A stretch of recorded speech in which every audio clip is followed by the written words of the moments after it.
Montana Territory, 1873. The summer storm transformed Sweet Creek into a raging monster. What had been a gentle stream that morning now roared through the valley, a brown churning mass that devoured everything in its path. Ethan Blackwood struggled against the current, his father's weight across his shoulders growing heavier with each desperate step. "Hold on, Pa!" he shouted over the thundering water. Robert Blackwood mumbled something incoherent, blood from his head wound mixing with the rain streaming down his face. The horse had kicked him when the first flash flood hit their cattle drive, leaving him unconscious, and Ethan fighting to get them both to higher ground. Ethan's boots found purchase on the river bottom, then slipped. The water was at his chest now, pushing relentlessly. 20 yards ahead, the slope of Settler's Hill promised safety if they could reach it. A massive cottonwood uprooted upstream surged toward them. Ethan saw it too late. "Put go!" he screamed as the tree slammed into them. The impact tore his father from his grasp.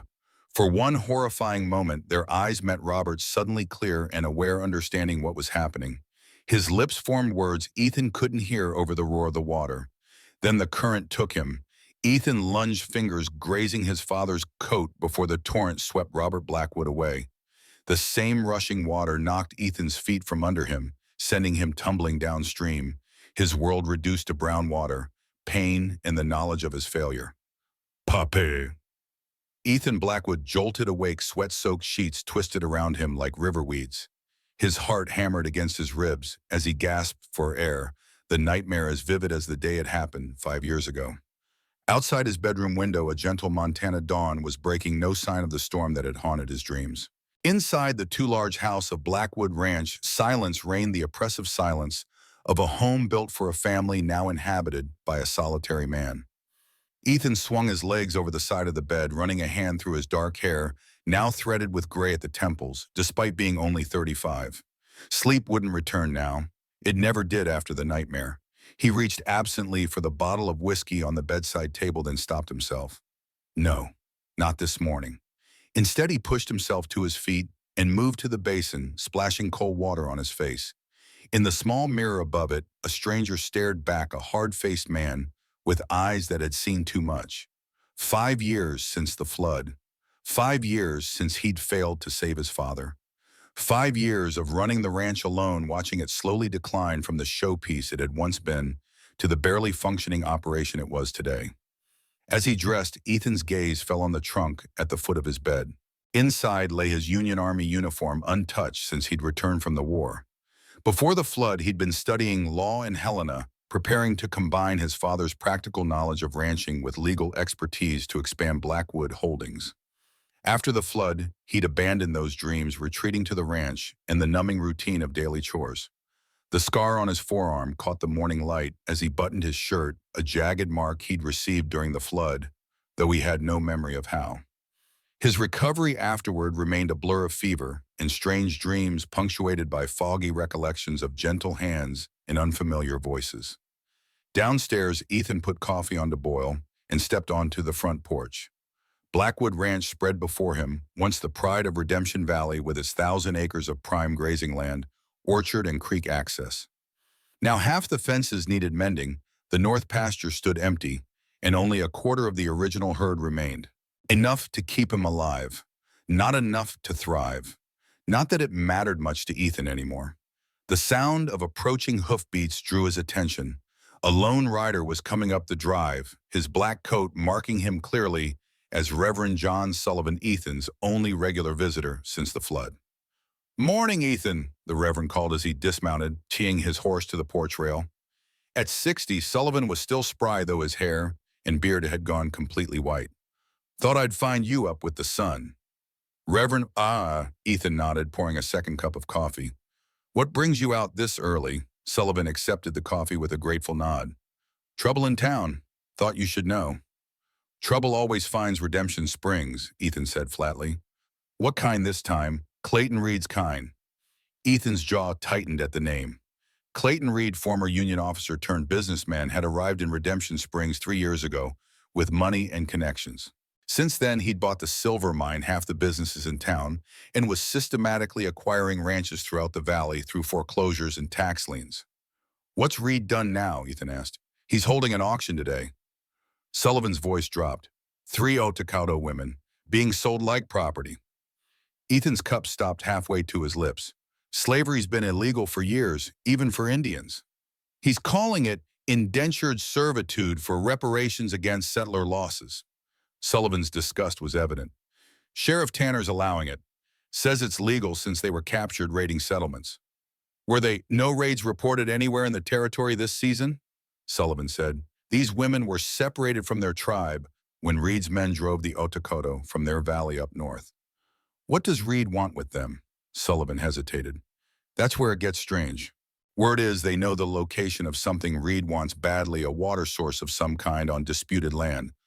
Supposedly has special properties. Ethan snorted. Snake oil nonsense. Maybe. Sullivan didn't sound convinced. But Reed believes it, and he's willing to treat people like property to get it. Ethan turned away, staring out at his neglected ranch. Not my problem, Reverend. Thought you might say that. Sullivan's disappointment was palpable. There was a time when injustice on your doorstep would have been very much your problem, Ethan. That was before. Before the flood. Before failure. One of the women, Sullivan said quietly, she was asking for you by name. That got Ethan's attention. What? Oh, said she knew you from the time of great water, had a scar like yours. Sullivan nodded toward Ethan's forearm. Something cold settled in Ethan's stomach. The flood. His mysterious recovery. The strange dreams of women's voices singing in a language he didn't understand. Auctions at noon, Sullivan said, setting down his empty cup. I've said my piece. What you do with it is between you and your conscience. After the Reverend departed, Ethan tried to return to his morning routine, but Sullivan's words haunted him. 3 women being sold like cattle, one who claimed to know him. By mid-morning, he found himself in the barn saddling River, his blue roan mare. He told himself he was just going to town for supplies. Nothing to do with the auction, nothing to do with women who spoke of the time of great water. But as he rode toward Redemption Springs, the scar on his arm began to itch. Redemption Springs had grown since Ethan's father first settled in the valley. What had been a collection of rough cabins was now a proper frontier town with a main street church school and the trappings of civilization. Clayton Reed's arrival had accelerated that growth, bringing money and Eastern refinement, but also a harder edge. As Ethan rode in, he noted the unusual activity for a Tuesday. Wagons lined the streets and clusters of men gathered outside the saloon and mercantile. The auction, he realized. Reed had drawn a crowd. He tied River outside Miller's general store and went inside. Harold Miller, a friend of his father's and one of the few townspeople Ethan still spoke with, looked up from his counter. Ethan Blackwood, Miller said with genuine surprise. Twice in 1 month, to what do we owe the honor? Just supplies, Harold, Ethan said, handing over his list. Miller studied it, then Ethan's face. Nothing on this list that couldn't wait a week. You here for the auction? Heard about it from Sullivan. Miller's expression darkened. Bad business. Reed says it's legal because the territorial governor signed some order about compensating settlers for Indian damages. But everybody knows it's because those women know something he wants. About water. Some spring in the mountains. Reed's been obsessed with finding it for months. Miller leaned closer. Between us, I think it's about more than water. Word is Reed's planning to run for territorial office next year. Needs something to make his name known back east. As Miller gathered his supplies, Ethan casually asked, what do you know about the Otacado tribe? Not much. Small tribe kept to themselves in the high country. Peaceful mostly. Traded with settlers sometimes. Called the Water Keepers by other tribes. Miller paused. They've had it rough since Reed moved in. He claimed their valley had silver deposits, got the Territorial Commission to void their land rights. Most scattered into the mountains when his men came. And these women, captured about a month ago, Reed's been questioning them, trying to get the location of that spring. When they wouldn't talk, Miller gestured toward the town square where a platform had been erected. Ethan paid for his supplies and stepped back onto the boardwalk just as the town clock struck noon. Against his better judgment, he found himself moving toward the gathering crowd. Sheriff Tanner spotted him immediately. The lawman's weathered face registered surprise and wariness. He pushed through the crowd to intercept Ethan. Blackwood, he said, touching the brim of his hat. Didn't expect to see you in town today. Ethan had known Matt Tanner since before the war. They'd fought together at Shiloh, shared a tent for 6 months. After the flood, when Ethan withdrew from the world, Tanner had tried to maintain their friendship until Ethan's coldness drove him away too. Sheriff, Ethan acknowledged stiffly. Quite a crowd for an illegal auction. Tanner's jaw tightened. It's sanctioned by the Territorial Commission. Since when does the Commission override federal law on human bondage? It's complicated, Ethan. Tanner lowered his voice. Reed has powerful friends. Territorial Commissioner Sullivan among them. The Reverend's brother, Ethan noted. The family resemblance was there, but where John Sullivan preached compassion, Thomas Sullivan administered frontier justice with cold pragmatism. Just keep your head down, Tanner advised. This isn't your fight. Never said it was. Tanner studied him a moment longer, then nodded and returned to his position near the auction block. Ethan remained at the edge of the crowd, telling himself he was only staying out of curiosity. The auctioneer, a thin man with an oversized voice, climbed onto the platform. Behind him, Reed sat in a chair like a king holding court, impeccably dressed in an Eastern suit, despite the frontier setting. At 45, Reed cut an imposing figure, tall, broad-shouldered, with a meticulously groomed beard and the confident posture of a man accustomed to power. Gentlemen, the auctioneer called, by order of the Territorial Commission, we offer 3 prisoners of the Otacauto tribe sentenced to indentured servitude for crimes against settlers. 2 armed men led 3 women onto the platform. Despite their bound wrists and the jeers from the crowd, they moved with dignity, heads high, eyes forward. Ethan's breath caught. The eldest appeared to be in her 40s, with a prominent scar running down her right cheek. The second, powerfully built and fierce, scanned the crowd with undisguised contempt. The youngest, barely more than 20, kept her gaze fixed on the distant mountains. But it was what they wore that transfixed Ethan. Necklaces adorned with squirrel tails, the fur faded but unmistakable. A memory surfaced, fragmented but powerful.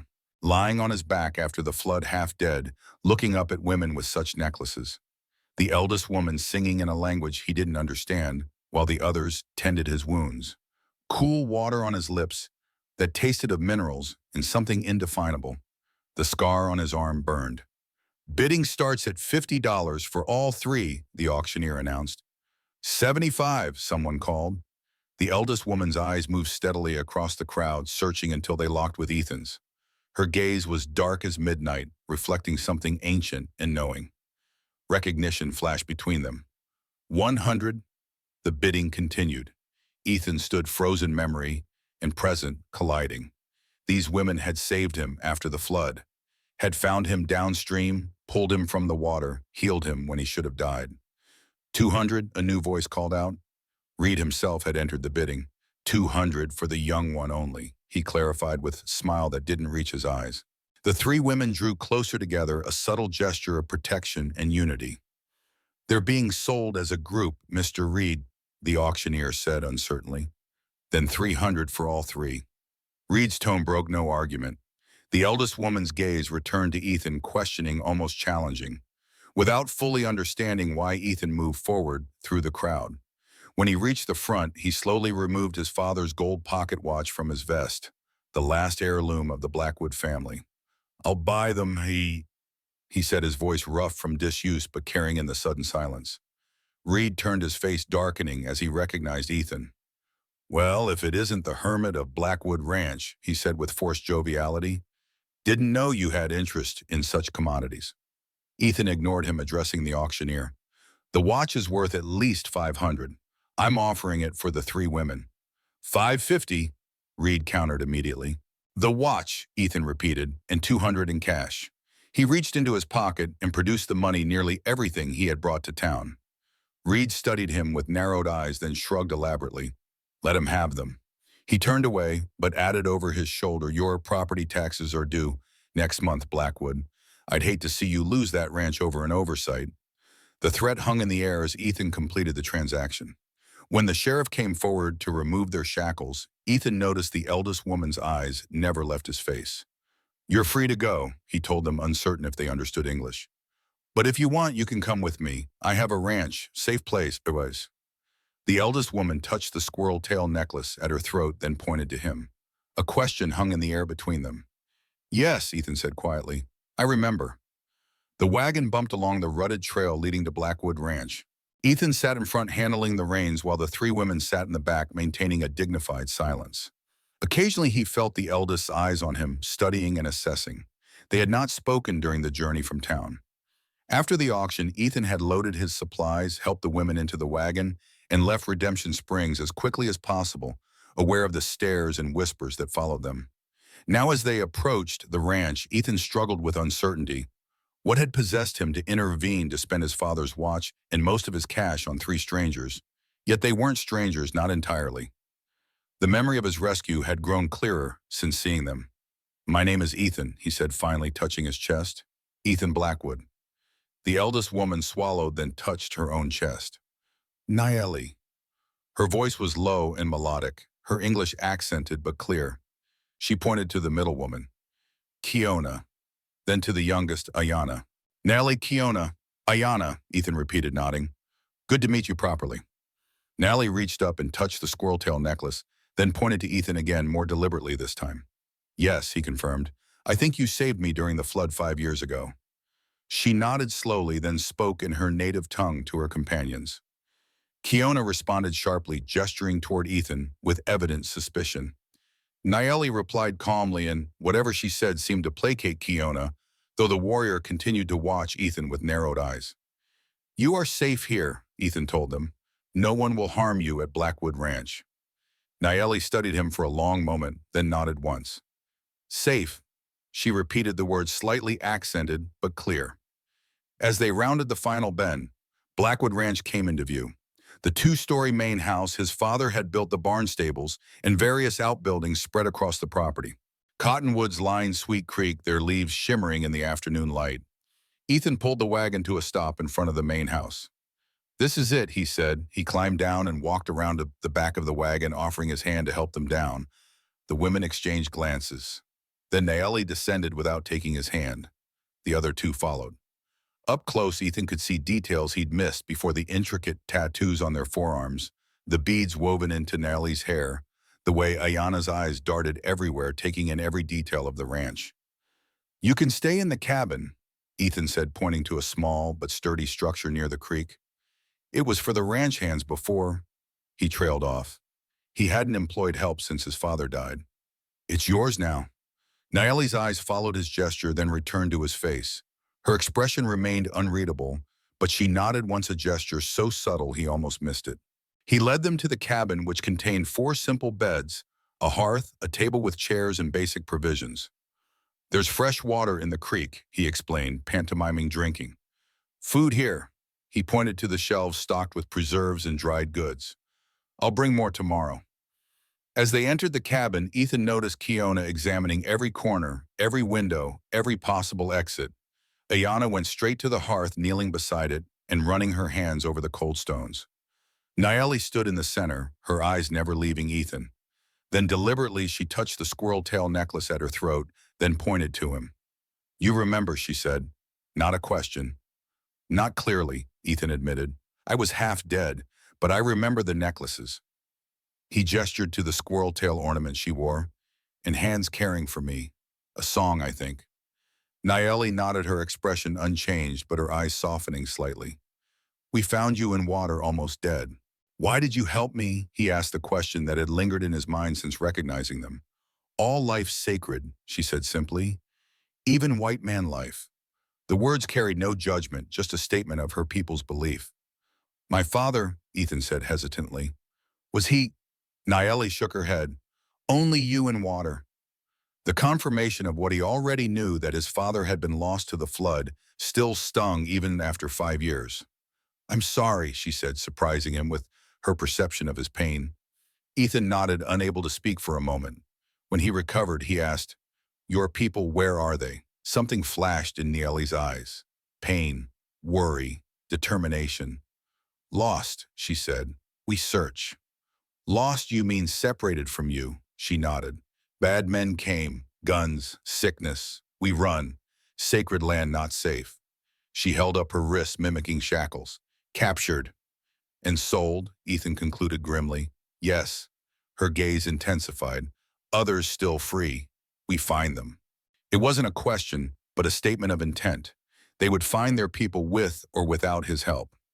"I'll help you," Ethan found himself saying, "if you want." Naeli studied him as if searching for deception. Finding none, she nodded once. Good. As she turned to go, Ethan called after her. Nellie, the scar on your wrist, it looks like mine. He rolled up his sleeve to show the jagged mark on his forearm, a souvenir from the flood. She glanced at his scar, then at her own wrist, where a similar marking lay partially hidden by a leather bracelet. Not scar, she said. Sign, saved by water, marked by earth. She gestured to the sky, then to the ground. Balance. Before he could ask more, she descended the steps and walked back toward her sisters, leaving Ethan with more questions than answers. Dawn broke over Blackwood Ranch in streaks of amber and gold. Ethan had slept poorly, his dreams filled with rushing water and shadowy figures. He rose early, as was his habit, and went about his morning chores, feeding the horses, checking the fences, tending his small vegetable garden.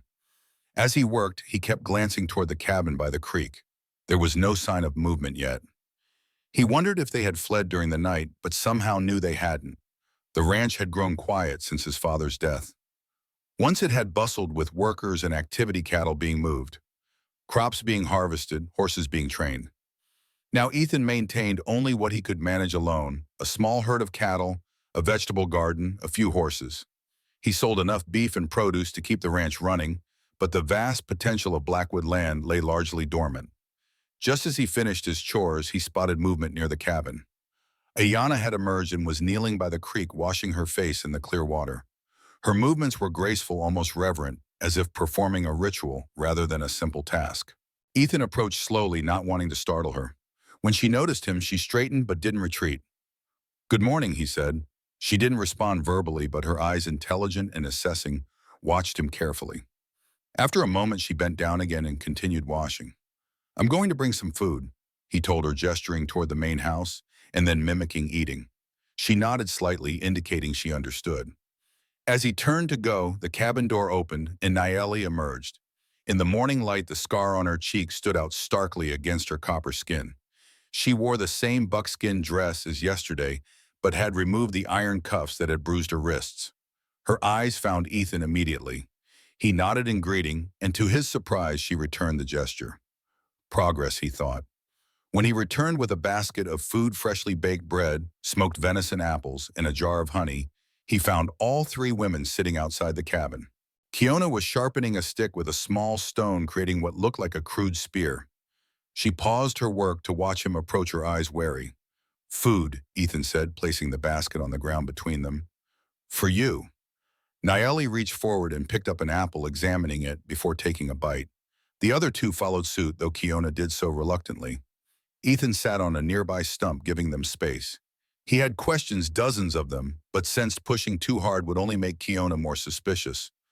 Better to let Nayeli lead the conversation. After several minutes of silence, Nayeli spoke. "Reed man," she said, "wants sacred water." Ethan nodded. "That's what I heard. What's special about this water?" Nayeli exchanged glances with her sisters, then continued. "Heals sickness, makes crops grow strong, gives," she searched for the word, "life to dead things. And that's what saved me after the flood. Yes, you dying, we bring water from sacred place." The revelation stunned him.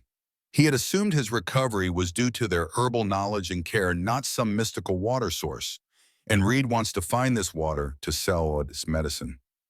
Nayeli's expression darkened.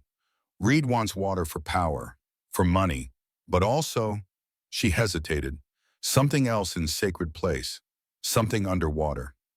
Silver, Ethan guessed, remembering Miller's comment about Reed claiming their valley for mining.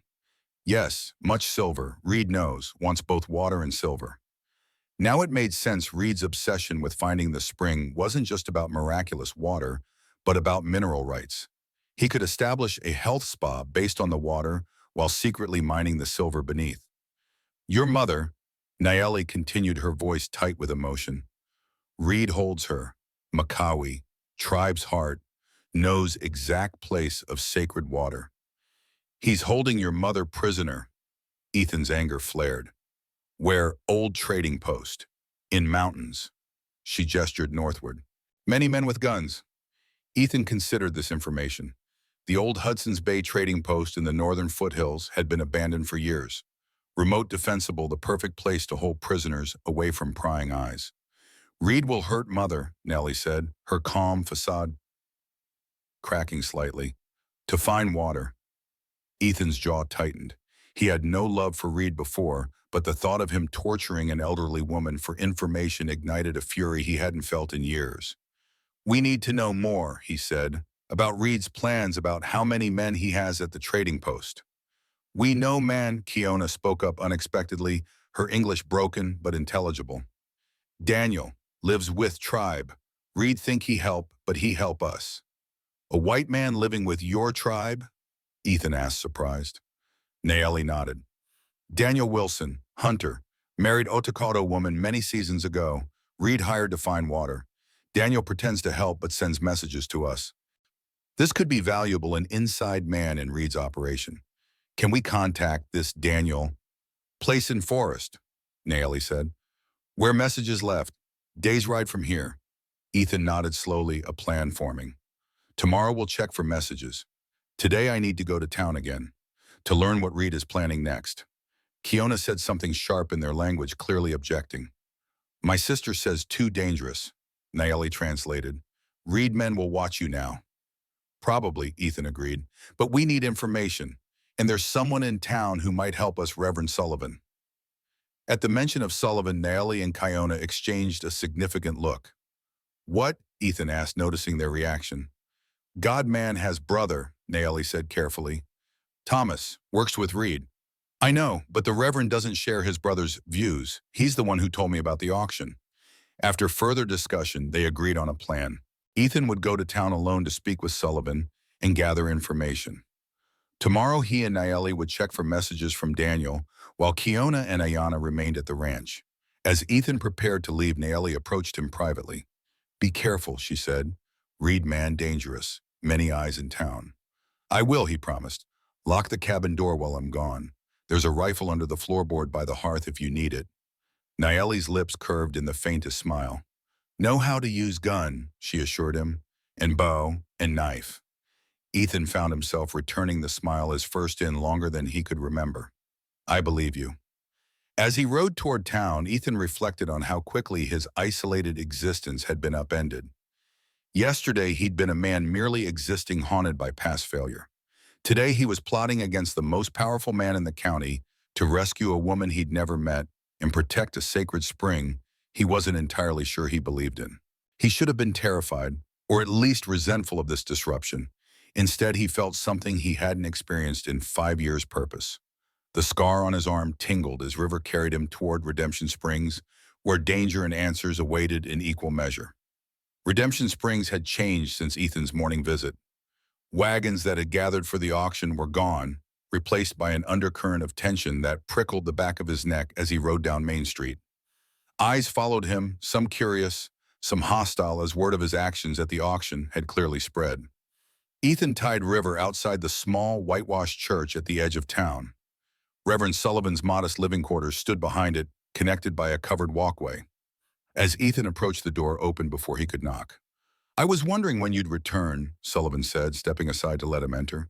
The Reverend's quarters were Spartan but comfortable, a small sitting room with bookshelves, a writing desk, and 2 worn armchairs. Word travels fast, Ethan observed. In a town this size, like wildfire. Sullivan poured 2 cups of tea, especially when it involves Clayton Reed being outbid by the hermit of Blackwood Ranch. Ethan accepted the tea but remained standing. I need information, Reverend. About the women you purchased, Sullivan's tone held no judgment, only curiosity. About Reed and the trading post in the northern foothills. Sullivan's eyebrows rose. The old Hudson's Bay outpost, it's been abandoned for years. Not anymore. Reed's using it as a prison. He's holding the mother of the women I bought. The word tasted bitter in Ethan's mouth. Trying to force her to reveal the location of a spring in the mountains. Sullivan set down his cup. You believe this? I do. Ethan met the Reverend's gaze steadily. These women saved my life 5 years ago after the flood. Found me downstream, nursed me back to health using water from this spring Reed's so desperate to find. The healing waters, Sullivan murmured. I've heard legends about a sacred spring in these mountains. The tribes speak of water that can cure ailments, strengthen crops. Reed doesn't care about healing. He wants the silver deposits underneath. Ah, Understanding dawned in Sullivan's eyes. That explains his sudden interest in Otakauto land rights. My brother mentioned something about mineral surveys in the Territorial Commission's last report. Your brother. Ethan hesitated. How deep is Thomas in Reed's plans? Sullivan's face tightened. Thomas believes in progress and development, sometimes at any cost. He sighed. The war changed him.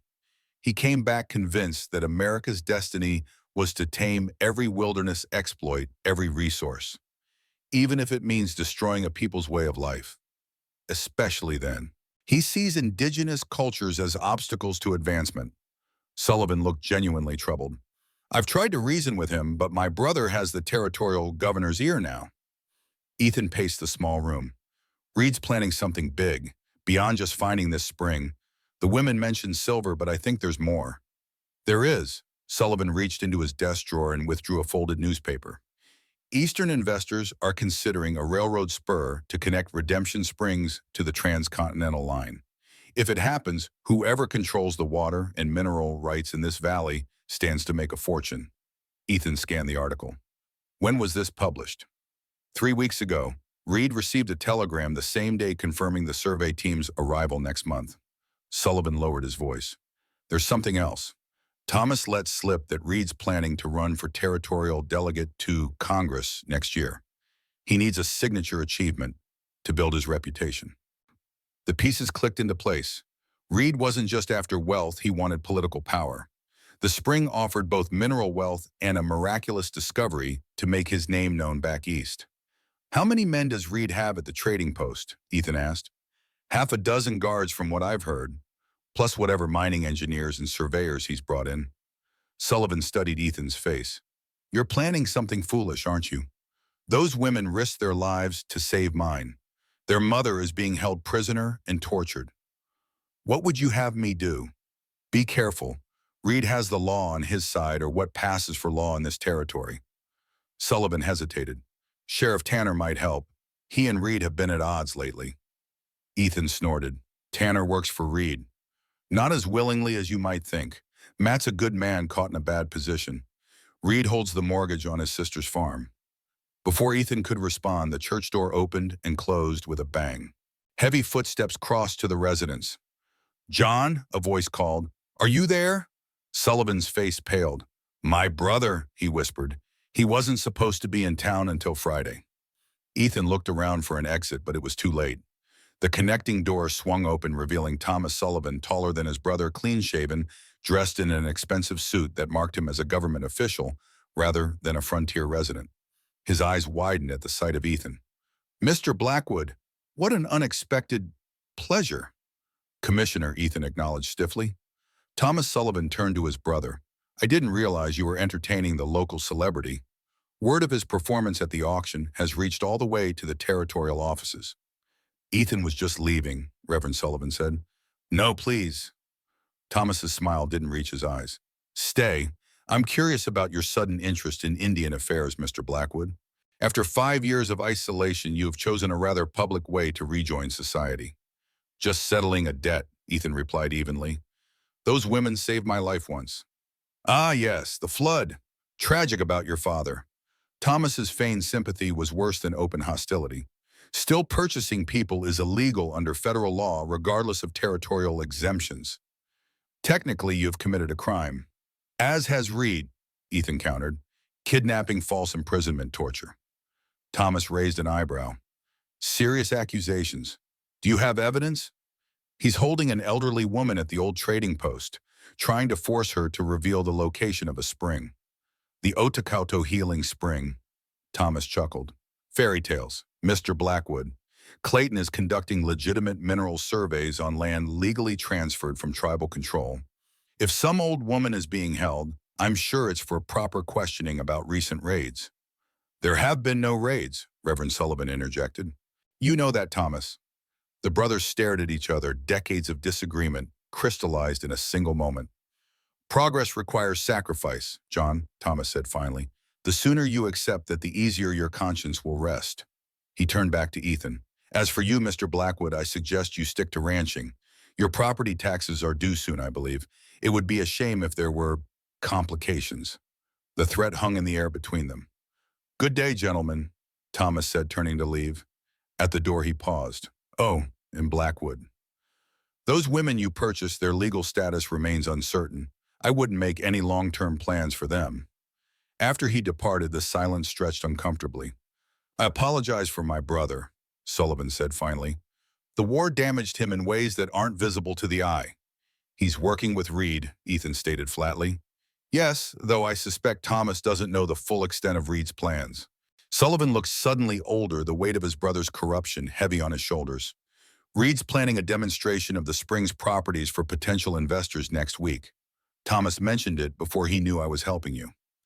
That means Reed needs to find the spring immediately. And he needs Macawi to show him," Sullivan concluded. "You should go, Ethan.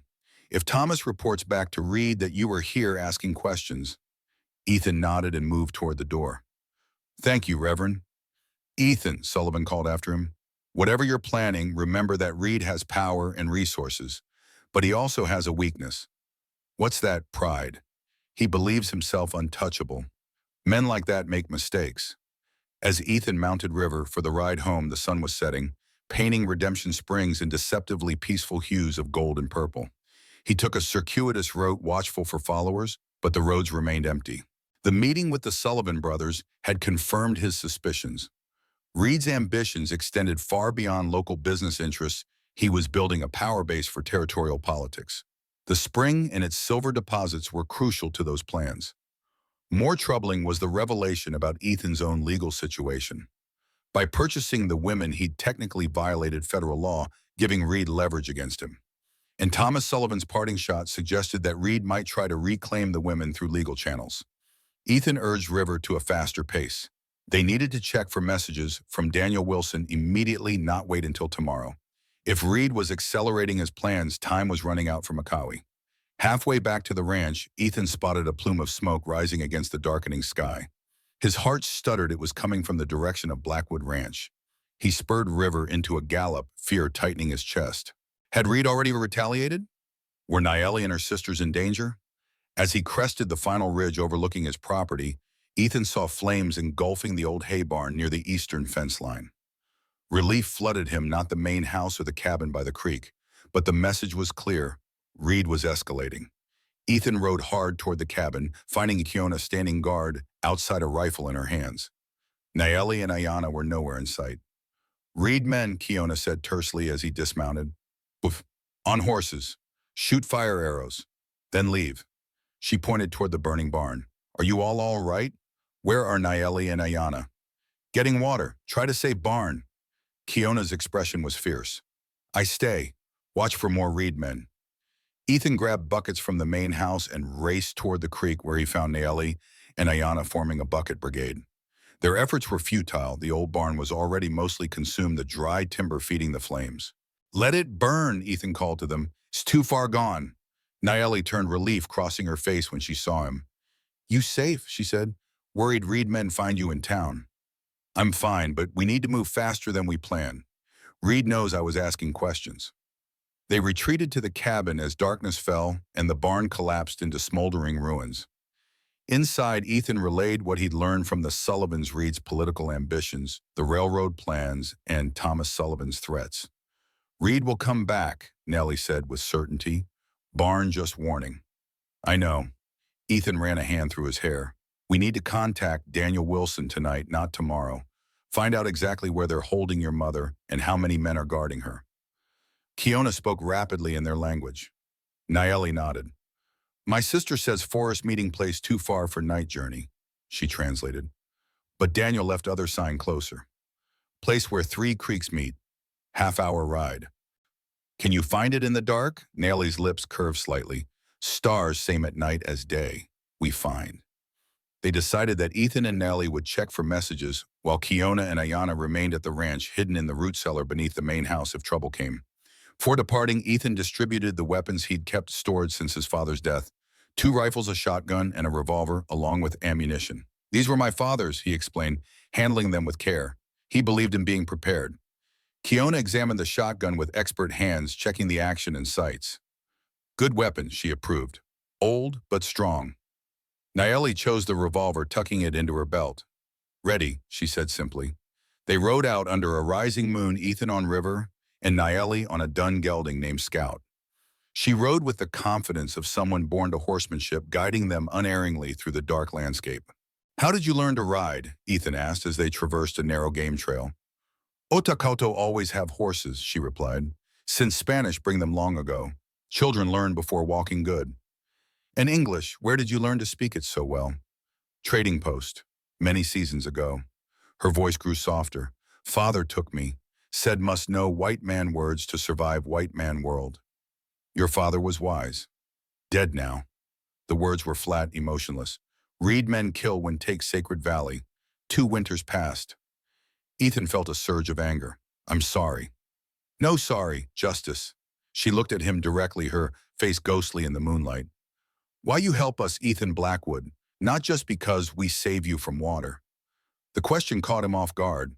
Why indeed his life had been a study in isolation since the flood deliberately cut off from human connection. Yet here he was riding through the night with a woman he barely knew, preparing to challenge the most powerful man in the territory. I've been hiding, he admitted finally, not just from other people, from myself, from what I failed to do 5 years ago. Save father, she said softly. Yes. The admission felt like a weight lifting slightly. I couldn't hold on to him. The current was too strong.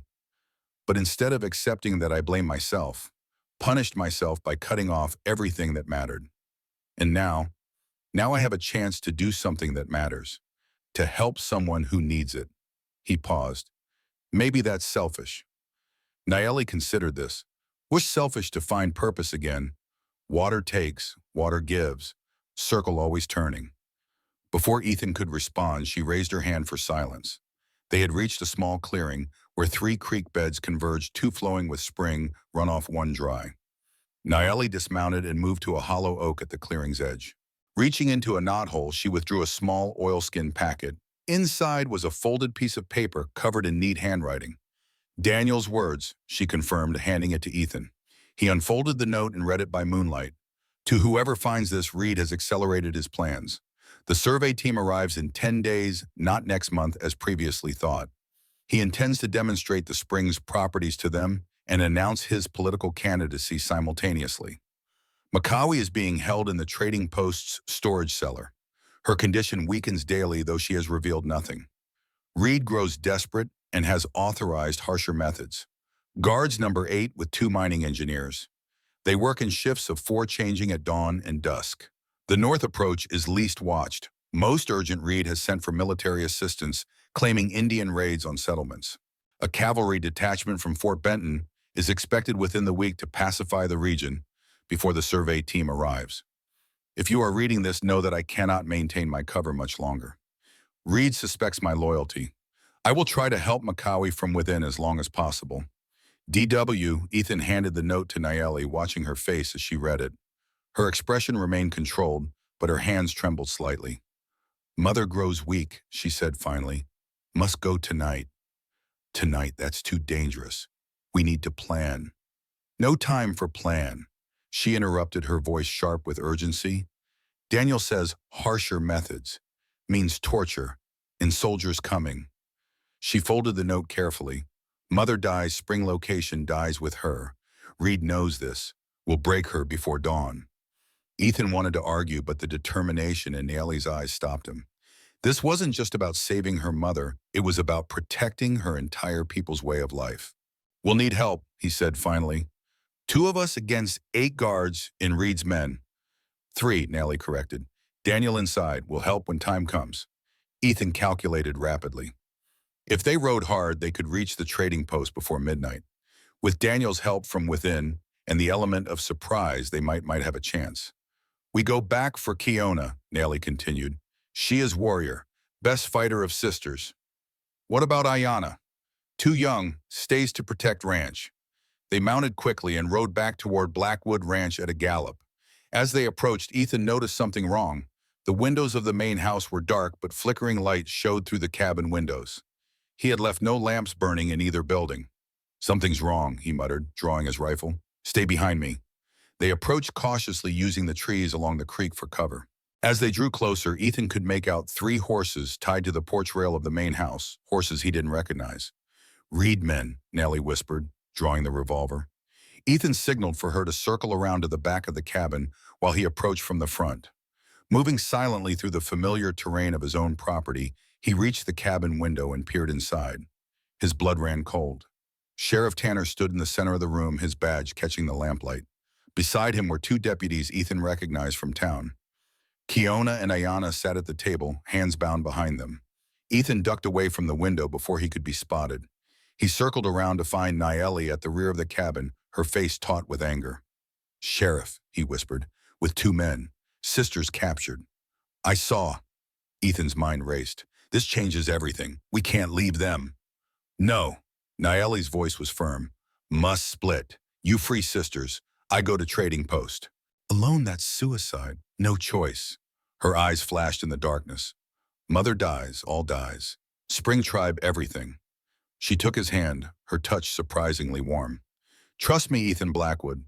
I survived wilderness many seasons. Can free Mother with Daniel's help."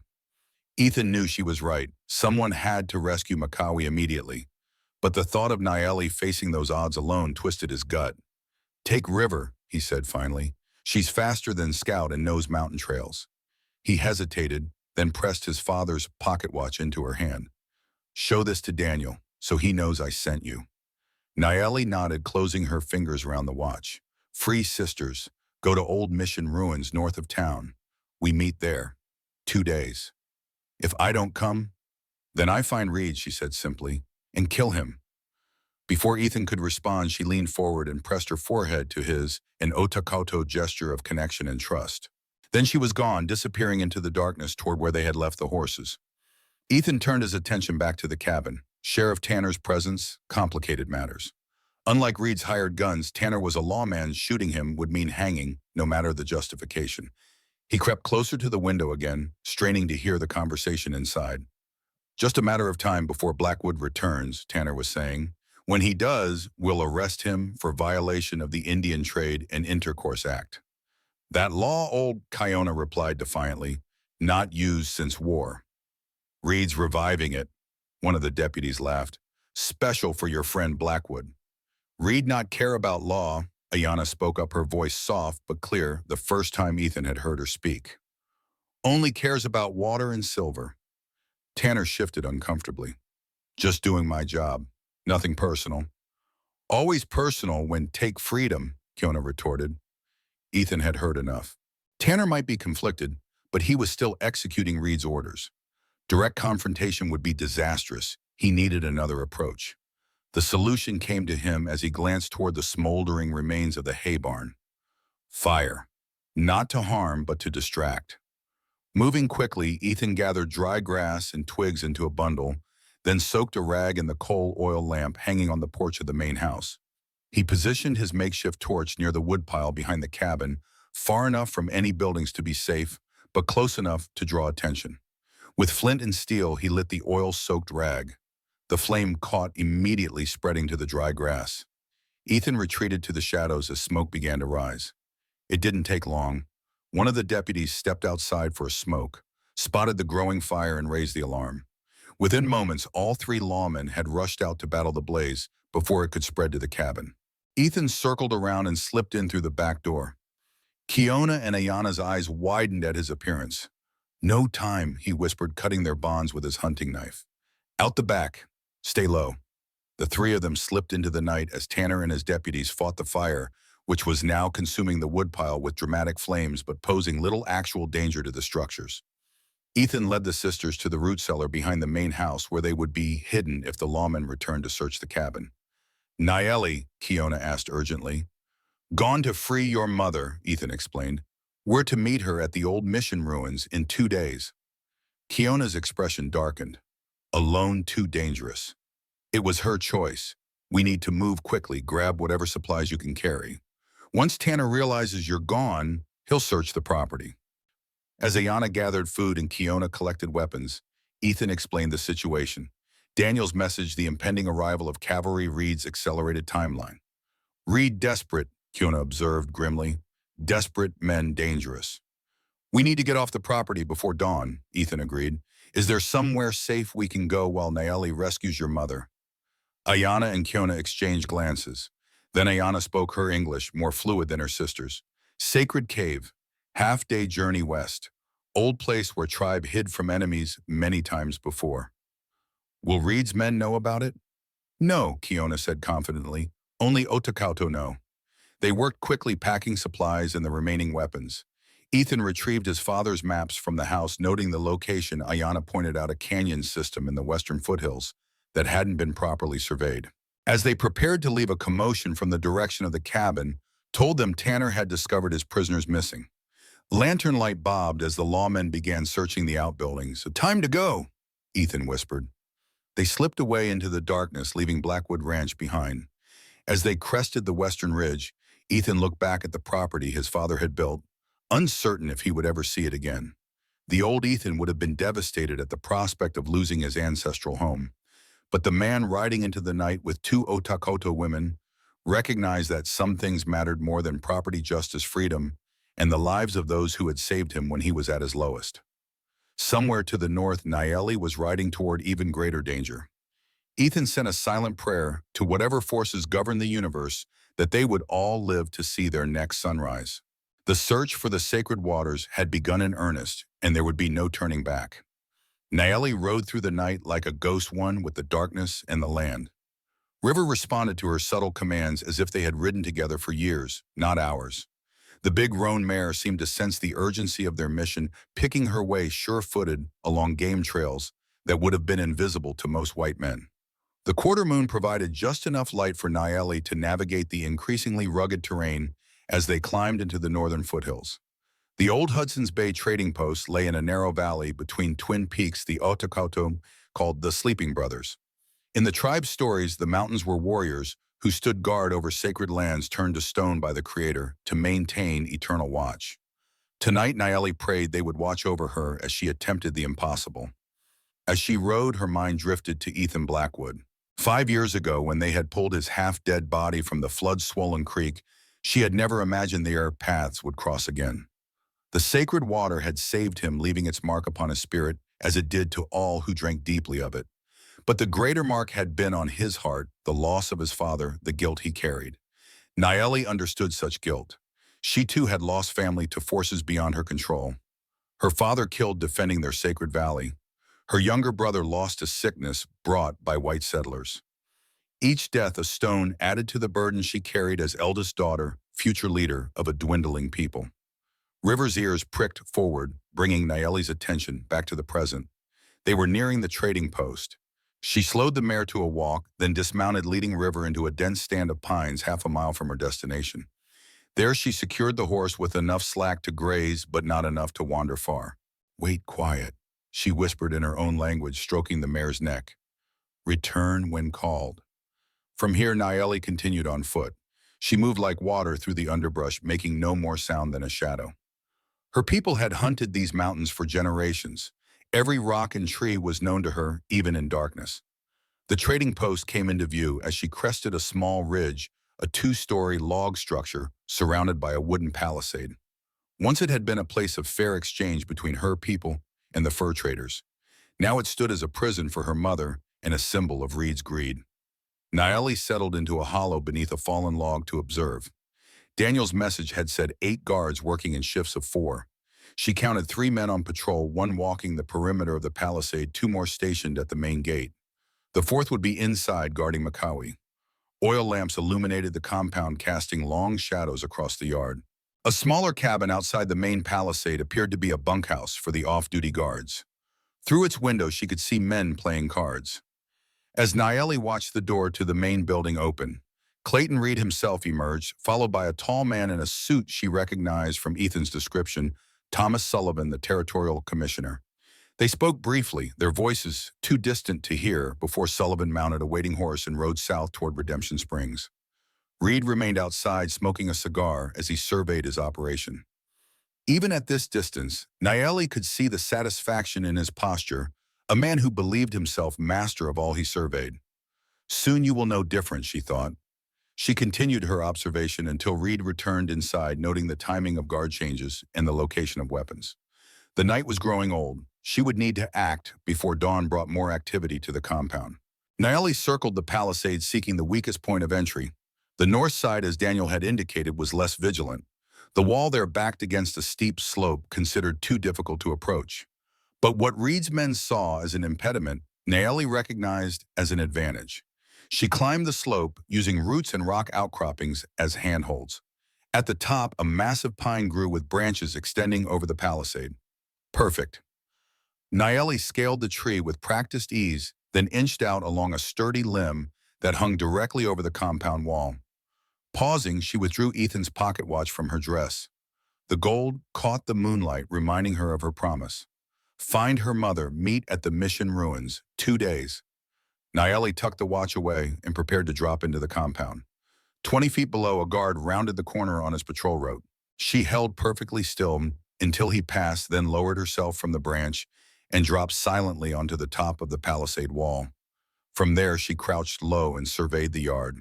The main building had 2 entrances, the front door where Reed had emerged earlier, and a smaller side door near what had once been the trading post storage area. According to Daniel, McCowie was being held in the cellar beneath. As Naeli prepared to descend into the yard, a flicker of movement caught her eye. A figure emerged from the shadows near the storage door, glancing furtively around before gesturing urgently in her direction. Daniel Wilson. Tall and lean with a short beard, Daniel was dressed like Reed's other men, but Naeli would know him anywhere. For 8 years he had lived among the Otakauto after marrying her cousin. He had learned their ways, their language, their respect for the land. When Reed's men came, Daniel had been away hunting. He returned to find his wife dead and the tribe scattered. His grief had transformed into a cold determination for justice. He had infiltrated Reed's operation, positioning himself as a guide while secretly helping the remaining Otakauto evade capture. Naeli waited until the patrol passed again, then dropped into the yard and darted across to Daniel's position. "You shouldn't have come alone," he whispered in her language. "It's too dangerous." "No choice," she replied. "Mother, alive but weakened. Reed has been cruel." Anger flashed through Naeli, but she controlled it. Anger made hands clumsy, judgment poor. Others, Blackwood and your sisters, went to the sacred cave. Sheriff's men came to the ranch. Naeli's eyes widened. How did Daniel know this? Then she remembered Ethan's watch. Daniel must have recognized it when she showed it to the guard at the gate. "I've been expecting someone since your sister left the message at the creeks," Daniel continued. "But not you alone. Where is Blackwood?" "Protecting sisters. We split up." Daniel nodded grimly. "Reed's patience is gone. He plans to move McCowie at dawn, take her directly to the Sacred Valley, and force her to reveal the exact location of the spring." "How many with him?" 4 men plus Reed himself. Naeli calculated quickly. Better to free her mother now in the compound than to attempt a rescue on the trail with Reed and 5 armed men. "Can you get me to the cellar?" she asked. Daniel hesitated. "Yes, but we'll need a distraction. The guard at her door is alert." Naeli reached into the pouch at her waist and withdrew a small clay ball, a fire starter packed with dried pine resin, a tool her people had used for generations. "The bunkhouse," she suggested, "far enough from main building." "No one hurt but big confusion." Daniel nodded. "I'll take you to the cellar entrance. When you hear the commotion, move quickly. I'll try to get horses ready for your escape." They crept along the wall of the main building to the small side door. Daniel produced a key and unlocked it, revealing a narrow hallway with stairs leading down. "Bottom of stairs, iron door," he whispered. "1 guard inside. Key hanging on wall beside door." Naeli nodded and handed him the fire starter and a flint. "Wait until I reach door, then create talk about." Daniel smiled grimly at her use of the Otakoto term for a distraction. "Like old days hunting buffalo." "Like old days," she agreed. As Daniel slipped away toward the bunkhouse, Naeli entered the dark hallway. The building smelled of tobacco leather and the distinctive odor of Reed's cologne, a scent she had come to associate with cruelty. She descended the stairs silently, counting each step in the darkness. At the bottom, a faint light seeped from beneath an iron door. Naeli pressed her ear against it, hearing the shuffle of boots as the guard paced inside. On the wall beside the door hung a large iron key, just as Daniel had said. Now she waited, every sense alert. 1 minute passed. 2. Then from outside came shouts of alarm as Daniel's distraction took effect. "Fire, fire in the bunkhouse!" The guard's footsteps quickened. She heard him curse, then hesitate, caught between duty and the natural instinct to respond to the alarm. "Hell with it," he muttered. The door swung open, revealing a startled guard with a rifle in his hands. For a frozen moment, they stared at each other. Then Nayeli struck fast as a rattlesnake. Her fist connected with the man's throat, cutting off his shout of alarm. As he stumbled backward, gasping for air, she swept his legs from under him. His head struck the stone floor with a dull thud, and he lay still. Nayeli dragged him clear of the door, then turned to survey the cellar. A single oil lamp illuminated a grim space that had once stored furs and trade goods. In the center, seated on a rough wooden chair, was Makawi. Her mother's wrists were bound to the chair arms, her ankles to the legs. Her face was gaunt, her once proud posture slumped with exhaustion.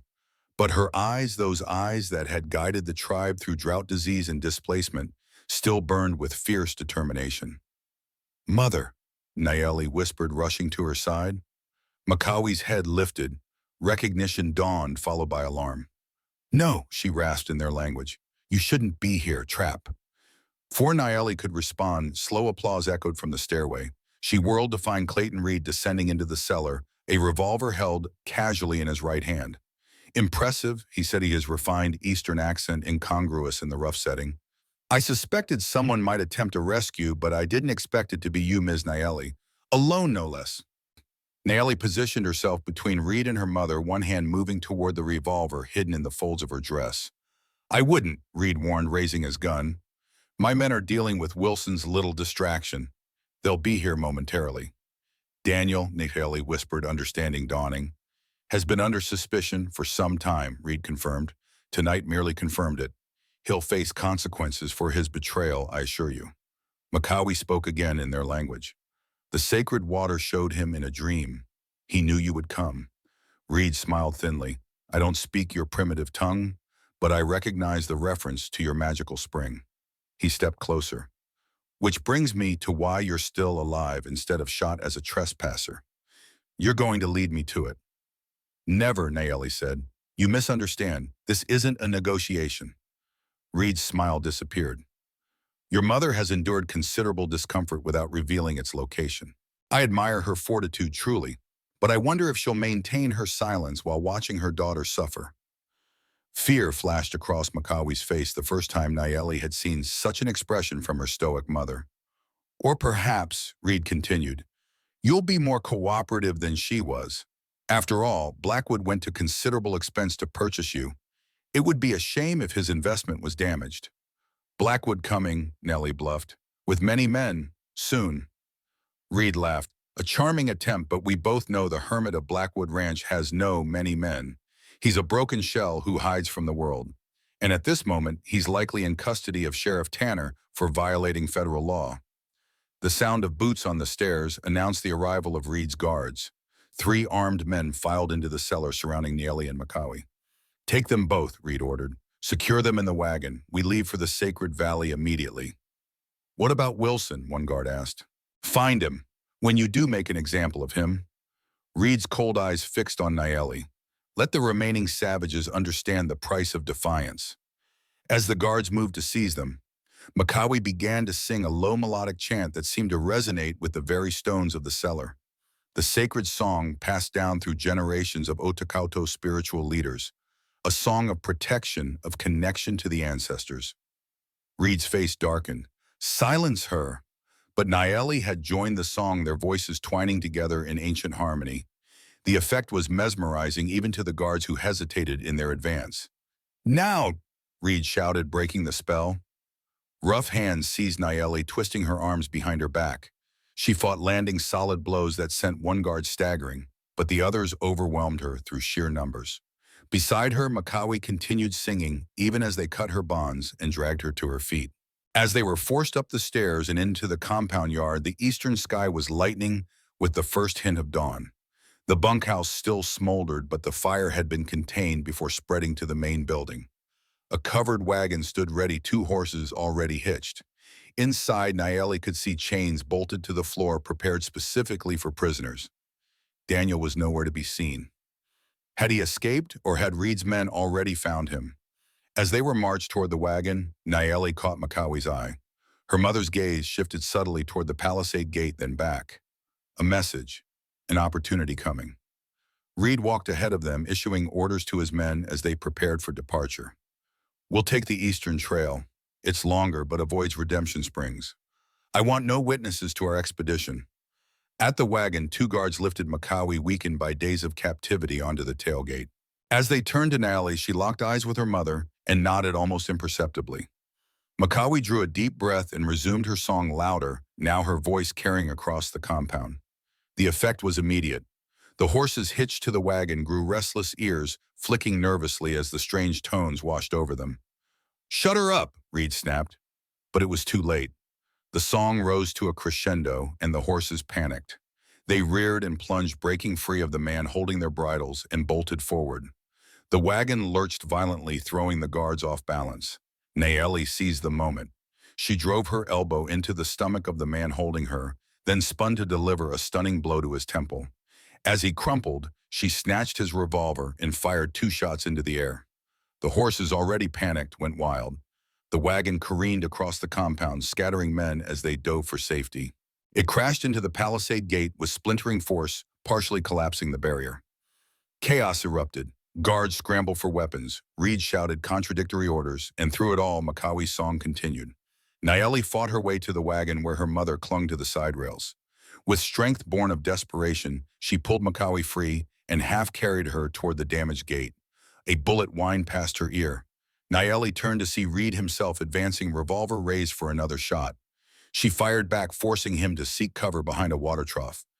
"Get to the horses," Reed shouted to his men. "Don't let them escape." Nayeli and Makawi reached the splintered gate. Beyond lay the forest safety if they could reach it. But Makawi was weak, barely able to stand. They would never outrun mounted pursuers. "Leave me," Makawi gasped in their language. "Save yourself." "Never," Nayeli replied. She supported her mother through the gate and into the trees beyond, knowing Reed's men would be upon them within minutes. A whistle pierced the dawn air, 3 short notes followed by one long. The call of a hawk or a very good human imitation. Nayeli's heart leaped. The tribal signal. She returned the call, and moments later Daniel Wilson emerged from the underbrush, leading 3 horses, including River. "This way," he urged, quickly. They helped Makawi onto the gentlest mount, then swung up onto the other horses. Behind them, Reed's men had organized their pursuit, the sound of hoofbeats growing louder as they approached the damaged gate. "The northern trail," Daniel directed. "It's too rocky for them to follow at speed." They rode hard, pushing the horses up a narrow deer trail that switch-backed steeply into the mountains. Below, Reed's men burst from the compound, spreading out as they searched for tracks. "Lost Daniel," Makawi said weakly, her English broken but understandable. "How you free, never captured," Daniel explained as they rode. "I set the fire, then circled back. Reed suspected me, but had no proof until tonight." "He knows now," Nellie said grimly. "Yes, there's no going back." Daniel's expression was resolute. "But it was worth it. The tribe needs Makawi more than it needs me." They reached a ridge that offered momentary concealment, pausing to let the horses catch their breath.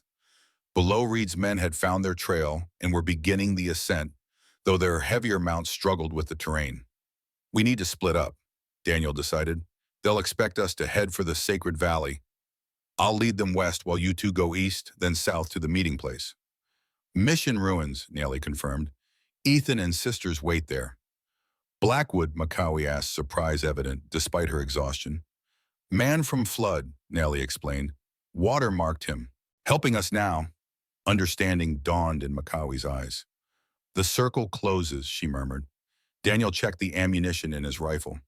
"Take the ridge trail. It joins the eastern creek after 3 miles.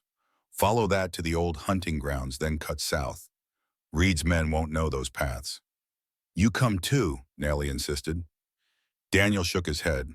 "Someone needs to lead them away. I know these mountains as well as you do. I'll lose them and meet you at the mission." "Promise," Nellie demanded. "I promise," he said, though something in his eyes made Nellie doubt he believed his own words. "Now go." Get Makawi to safety. With a final nod of gratitude and respect, Nellie helped her mother back onto her horse.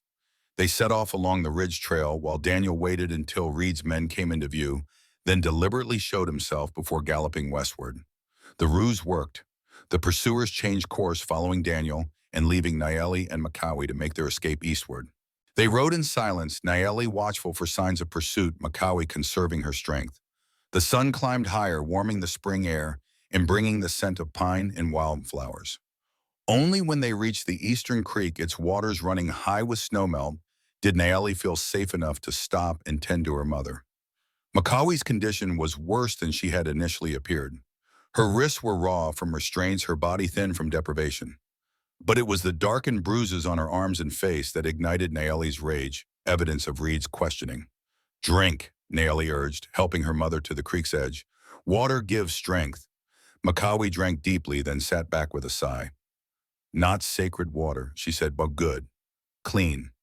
Rest now, then ride more. Makawi nodded, her eyes closing briefly before she forced them open again. Reed knows much, too much, about spring, about silver beneath. How who told? No one told. He has maps, old maps from when first white men came. They knew of water's power, wrote of silver and rocks beneath. Makawi's face grew troubled. And he knows of ceremony, full moon ceremony when water strongest. The full moon ceremony, the most sacred ritual of their people, performed only by the tribal spiritual leader to maintain the balance between the physical and spiritual worlds. Without it, the healing properties of the spring would diminish, the silver would tarnish, the land itself would sicken. When is next full moon? Nayeli asked, though she already knew the answer. 3 days, Makawi confirmed. Reed plans to control ceremony, use power for himself. The implications were staggering. If Reed performed a corrupted version of the ceremony, the consequences would be disastrous, not just for the Otokoto, but for the land itself. We must reach Sacred Valley before Reed, Nayeli decided. Perform true ceremony. Makawi shook her head. Too weak, need recovery time. Then I perform. No, Makawi's voice grew stronger. Not prepared, not trained fully. No choice, Mother. Reed comes with soldiers, with territorial papers. We'll take Sacred Valley unless we act. They stared at each other, mother and daughter, spiritual leader and successor. The weight of generations pressed upon them both. Finally, Makawi nodded. Yes, you must, but not alone. Her eyes grew distant, seeing beyond the physical world. Man marked by water, Blackwood, he part of ceremony too. Ethan, Nayeli was startled. How? Water chose him, saved him, connected him to sacred source. Makawi touched her daughter's hand. You feel it too. Bond between you. Nayeli couldn't deny it. Since finding Ethan again, she had sensed a connection that went beyond gratitude or alliance, a resonance like two strings tuned to the same note. What must we do? She asked. Reach Mission Ruins, find Blackwood and sisters, then to Sacred Valley before full moon rises. Makawi's voice grew urgent. Reed must not control ceremony, must not corrupt sacred waters with greed. They rested another hour, allowing Makawi to regain some strength and the horses to graze. Then they mounted again, following the creek south toward the old hunting grounds. As they rode, Nayeli's thoughts turned to Daniel, leading Reed's men away at great personal risk. To her sisters waiting at the Mission Ruins. To Ethan Blackwood, the man marked by water, now bound to their fate in ways even he didn't yet understand. And to Clayton Reed, whose greed and ambition threatened everything her people had protected for generations. The path ahead was fraught with danger. Reed had Mengun's political influence. The Otokoto had only their knowledge of the land, their spiritual connection to the sacred waters, and one unlikely ally, a broken rancher seeking redemption. It didn't seem like enough, but it would have to be. As the sun reached its zenith, Nayeli and Makawi crossed into the old hunting grounds, leaving the creek behind. The Mission Ruins lay a half-day's ride to the south, where Ethan and her sisters waited if they had escaped the sheriff, if they had made it safely through Reed's patrols, if the countless dangers of their situation hadn't already overwhelmed them. Too many ifs, too many unknowns. But one thing Nayeli knew with certainty: the full moon was coming, and with it a reckoning that would determine the fate of her people. The sacred waters had marked them all: Nayeli, Makawi, her sisters, and Ethan Blackwood. Now those waters would judge whether they were worthy of its power. Ethan led Kiona and Ayana through the darkness, pushing westward through terrain that grew increasingly unfamiliar. The sacred cave Ayana had mentioned lay in a canyon system rarely visited by white settlers, a perfect hiding place, but difficult to reach, especially at night. They traveled on foot, having been forced to leave their horses behind during the hasty escape from Sheriff Tanner. The night was clear stars providing just enough light to navigate by. Kiona took point her hunter's instincts, guiding them along game trails and dry creek beds that wouldn't leave obvious tracks. "How much farther?" Ethan asked as they paused to rest in a small grove of aspens. "Before sunrise," Kiona replied, scanning the western horizon. "Need high ground first. See landmarks." Ethan nodded, taking a sip from his canteen. They had managed to grab essential supplies during their escape: water, jerky, ammunition, and a few blankets. Not enough for comfort, but enough to survive. "Your sister," he said to Ayana, who sat quietly nearby. "Will she be able to find us at the mission ruins?" Ayana's dark eyes reflected starlight. "Naeli always finds way, like water finds path through stone." "And your mother, do you think they'll rescue her?" The sisters exchanged glances, a silent communication passing between them. "If anyone can," Kiona said finally, "Naeli can." They continued their journey as the night deepened, climbing steadily higher into the western foothills. The terrain grew more rugged, sharp outcroppings of limestone and granite, rising from pine forests that thinned with elevation. As they crested a ridge, Kiona suddenly raised her hand for silence. They froze, listening to the night sounds. At first, Ethan heard nothing unusual, just the whisper of wind through pines and the occasional call of a night bird. Then he caught it, the distant clatter of horses' hooves on stone. "Reed men," Kiona whispered, dropping to a crouch. Ethan and Ayana followed suit, concealing themselves behind a fallen log. The sounds grew louder, approaching from the south, the direction of Redemption Springs. Ethan strained his eyes, finally spotting movement in the moonlit valley below. A group of riders, perhaps a dozen, moving with purpose along the main trail. "Not Reed men," Ayana murmured, her eyes sharper than Ethan's. "Soldiers." Ethan squinted, making out the distinctive blue uniforms of U.S. cavalry. The detachment from Fort Benton, he realized. Daniel's message said Reed had called for military assistance. They watched as the soldiers continued northward, their path taking them toward the trading post where Naeli had gone to rescue her mother. "Too many," Kiona said grimly. "If Naeli and Mother there when soldiers come." She didn't need to finish the thought. The cavalry wouldn't distinguish between Otakauto defending themselves and hostile Indians. They would follow orders, especially with a territorial commissioner like Thomas Sullivan backing Reed's claims. "We need to warn them," Ethan said, half rising. Kiona pulled him back down. "No, cannot help now. Too far, too late." Her face was stoic, but her eyes betrayed her fear for her family. "Must reach sacred cave. Prepare for ceremony." "Ceremony? What ceremony?" Ayana answered, her voice soft but steady. "Full moon ceremony. 3 days from now. Most important ritual of Otakoto. Connects worlds, renews sacred waters. And if it's not performed, waters lose power, land sickens, connection breaks." Her eyes met his directly. "Marked ones suffer most." Ethan's scar tingled at her words. "Marked ones, you mean people who've been healed by the sacred water." "People like me," Ayana nodded. "Water leaves mark on spirit, not just body, creates bond. If bond breaks wrong way."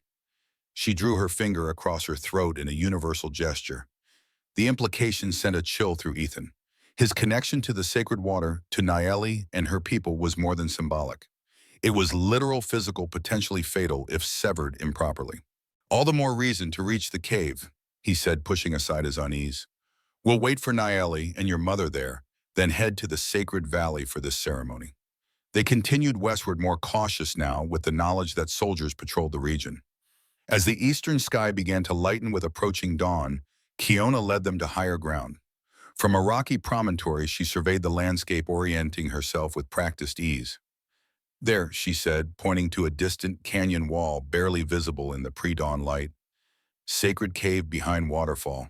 Half-day walk." They descended into a valley lush with spring growth, following a stream that grew larger as tributaries joined it from the surrounding heights. By mid-morning, they reached the base of the canyon, where the stream widened and deepened, flowing swiftly toward a series of cascades. The canyon walls rose steeply on either side, striated with bands of red and ochre stone. Ancient pictographs decorated some of the more sheltered sections. Handprints, animal figures, and abstract symbols that told the history of the Otakauto in a language of images. Old place, Kiona said, noting Ethan's interest in the rock art. Many generations come here.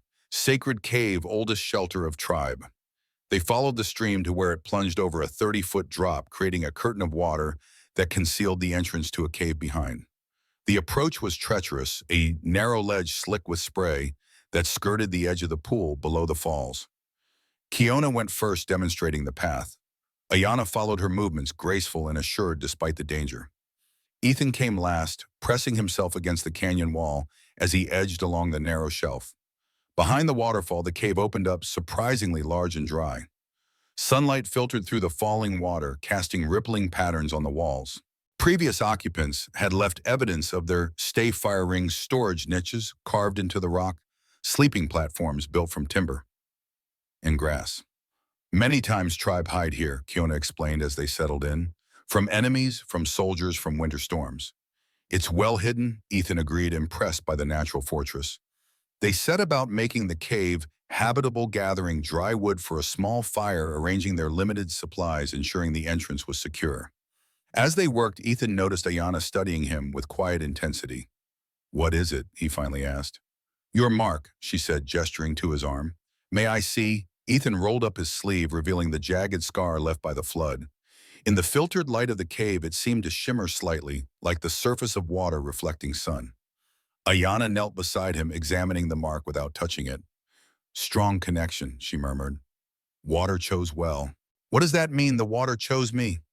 "Sacred waters have spirit," she explained, searching for the right English words. "Not like white man god. Different. Older. Chooses who lives, who dies when they drink deeply. Leaves mark on those chosen. Connects them to water, to land. Like your mother and sisters, they have the same mark." Ayana nodded. "All spiritual leaders of tribe receive mark during training. Drink sacred water during special ceremony. Become guardians." "But I wasn't in a ceremony," Ethan pointed out. "I was half dead from the flood." "Sometimes water chooses without ceremony. Rare, but happens." Her dark eyes held his. "Means important purpose." The conversation was interrupted by Kiona's return from scouting the canyon rim. "No sign of soldiers or reedmen," she reported. "Safe for now." They settled in to wait, conserving their supplies and strength for whatever came next. Ethan offered to take first watch, positioning himself near the cave entrance, where he could observe the canyon below while remaining hidden behind the waterfall. As the day wore on, his thoughts turned to Nellie. Had she reached the trading post? Had she found her mother? Were they now making their way toward the mission ruins where they had agreed to meet? Or had Reed's men, or worse, the cavalry, intercepted them? The uncertainty gnawed at him. He had known Nayeli for barely 2 days, yet he felt responsible for her safety. More than that, he felt connected to her in a way he couldn't entirely explain, a pull that went beyond gratitude or physical attraction. The mark of the water, as Ayana had called it, a bond that transcended ordinary human relationships. By late afternoon, restlessness drove Ethan to action. "I'm going to check the canyon rim again," he told Kiona. "See if there's any sign of pursuit." She nodded, taking his position at the cave entrance, while he climbed a narrow path that zigzagged up the canyon wall. The ascent was strenuous, but after 5 years of ranch work, Ethan's body was equal to the task. From the rim, he had a commanding view of the surrounding terrain.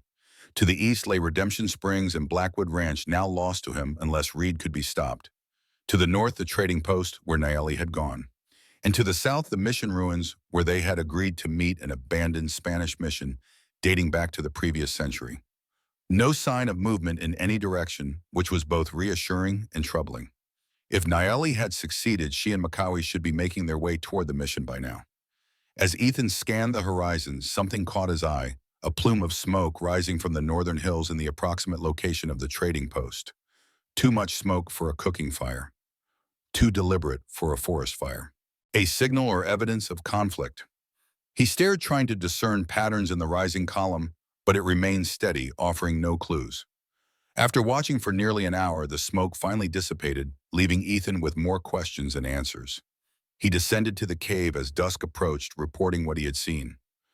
"Fire at trading post," Kiona mused. "Could be many things. Signal fire, building burning, distraction. Or the worst, Ayana said quietly, funeral pyre. The possibility hung heavy in the air between them. We wait until morning, Kiona decided after a long silence. If no sign of Naeli and Mother, we go to Mission Ruins as planned. Ethan wanted to argue to insist they leave immediately to search for Naeli and Makawi. But logic prevailed. Traveling at night through unfamiliar terrain would only endanger themselves without helping the others.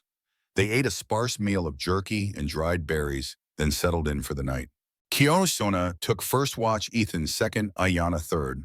The rhythm of the waterfall became a constant backdrop, both soothing and isolating them from the world beyond. During his watch, Ethan found himself studying the cave walls more carefully. In the flickering firelight, he noticed that the pictographs were more extensive than he'd first realized. Entire sections of the cave told stories in symbolic form. One panel in particular drew his attention, a circular design surrounding a depiction of water with figures around the perimeter. Some had their hands raised toward a full moon, above others appeared to be drinking from the central pool. At the bottom of the circle, darker figures reached upward as if trying to breach the boundary. The ceremony, Ayana's voice startled him. She had risen silently and now stood beside him, studying the ancient painting. Full moon ceremony, most sacred ritual of Otakauto. What do the dark figures represent? Ethan asked. Those who would corrupt the waters, take without giving. Her finger traced the symbols. Every generation someone tries to control sacred spring for power, for wealth. Every generation guardians must protect. And Reed is just the latest. Yes, but different too. Her voice dropped lower. Has white man's law behind him. Has soldiers. Has paper that says land belongs to him, not to those who protected it for centuries. The bitterness in her tone was justified, Ethan knew. The history of white settlement in the West was littered with broken promises, stolen lands, and the destruction of indigenous ways of life, all in the name of progress and civilization. I'm sorry, he said, inadequate as the words were. Ayana looked at him directly. You did not take our land, but now you help return it. Why? It was a fair question. Why had he, a white rancher with no stake in their fight, chosen to oppose Reed and risk everything? At first it was gratitude, he admitted. Your sister saved my life. I owed a debt. And now, Ethan considered the question carefully. Now it's about justice. Reed is wrong not just legally, but morally. No one should have the right to destroy a people's way of life for profit or power. He paused. And there's something else. Something I can't fully explain. The water's mark, Ayana nodded. It calls to you, pulls you toward its purpose. Maybe, Ethan acknowledged, or maybe I'm just tired of hiding from life on my ranch, punishing myself for something I couldn't control. Ayana's expression softened. Father's death, not your fault. Water takes what water wants. That's what Naeli said.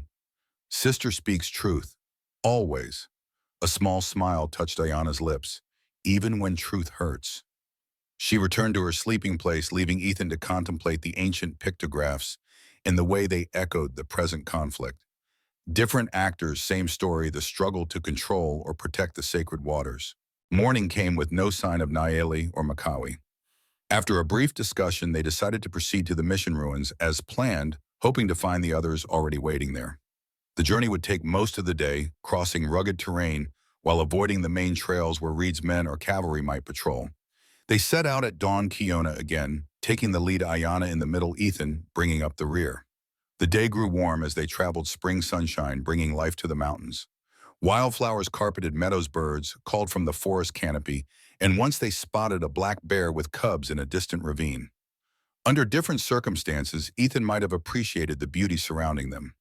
Now every rustling branch or snapping twig put him on alert, his hand never far from his rifle. By mid-afternoon, they had covered considerable ground, descending from the high country into the rolling foothills that separated the mountains from the plains. The mission ruins lay in a valley ahead, its crumbling bell tower just visible above the tree line. As they approached, Kiona signaled for caution. They crept forward through the underbrush until they reached a vantage point overlooking the ruins. The mission had been abandoned for decades, its adobe walls returning slowly to the earth, its once grand church now roofless and open to the sky. The bell tower stood as the most intact structure, a sentinel watching over the forgotten outpost of Spanish ambition. No sign of Naeli or Makawi. No sign of anyone. We wait, Kiona decided. Watch first, could be trap. They settled into a hidden observation post, taking turns watching the ruins for any movement. Hours passed with no activity beyond birds nesting in the crumbling walls and a fox trotting through the old courtyard. As sunset approached, Ethan's concern deepened. They should have been here by now. If they escaped the trading post. Sister alive, Kiona stated with conviction. Feel it. Mother too. Then where are they? Coming or delayed, she scanned the horizon, or found different path. The possibility hadn't occurred to Ethan. You think they might go directly to the Sacred Valley, skip the meeting here? If danger behind them, yes. If ceremony more urgent than meeting. Ayana nodded agreement. 2 days until full moon. Mother would know time grows short. Then we should head for the Sacred Valley too, Ethan suggested. Kiona shook her head. Promise to meet here. Someone must wait. Someone must go. She looked between Ethan and Ayana, clearly calculating. I'll go, Ethan volunteered. You two wait for your sister and mother. If they come, follow me to the valley. No, Kiona countered. You not know way to Sacred Valley. I go. You and Ayana wait. I know what Ayana spoke up unexpectedly. Can lead Ethan to Sacred Valley. Kiona better fighter. Should stay in case Reed men come. The sisters argued briefly in their language before reaching agreement. Kiona would remain at the mission watching for Nayeli and Makawi. Ethan and Ayana would proceed to the Sacred Valley to prepare for the ceremony, regardless of whether the others arrived. 2 sunrises until full moon, Kiona reminded them. Must be ready. They divided their meager supplies, leaving Kiona with a shotgun and half the ammunition. As dusk settled over the ruins, Ethan and Ayana prepared to depart. If they come, Ethan asked Kiona, how will you find us? Many paths to Sacred Valley, she replied. All Otakauto know will find you. Ethan nodded, then impulsively offered his hand. Kiona looked at it a moment before clasping his forearm in the tribal gesture of respect she had previously reserved for her own people. Be careful, he told her. You also, she replied. Protect sister, Sacred Valley most important now. With that, Ethan and Ayana slipped away into the gathering darkness, heading northeast toward the Sacred Valley. They traveled through the night using the stars for navigation, stopping only when necessary to rest or check their bearings. Ayana proved to be a skilled guide, finding hidden trails and safe passages through difficult terrain. She moved with the confidence of someone returning home after a long absence, every ridge and valley familiar despite the darkness. How far to the Sacred Valley? Ethan asked during one of their brief rests. Day and half, she replied, if no trouble. Trouble, Ethan reflected, seemed to be their constant companion lately.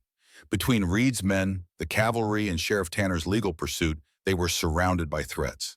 Tell me about the Sacred Valley, he said, partly from genuine curiosity, partly to distract himself from worrying about Nayeli.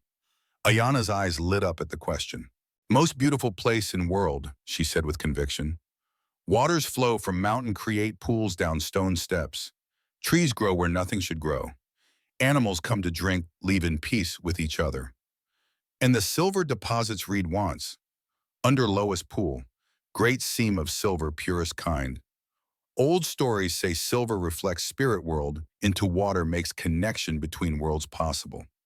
She frowned. If Reed digs for silver breaks connection, waters lose power. And the mark, Ethan touched his scarred forearm. What happens to people with this if the connection breaks? Ayana's expression grew somber. Depends how connection breaks. If natural, slow fading, nothing bad. If violent, breaking. She shook her head. Sickness, pain, maybe death. The possibility hung between them, another layer of urgency added to their mission.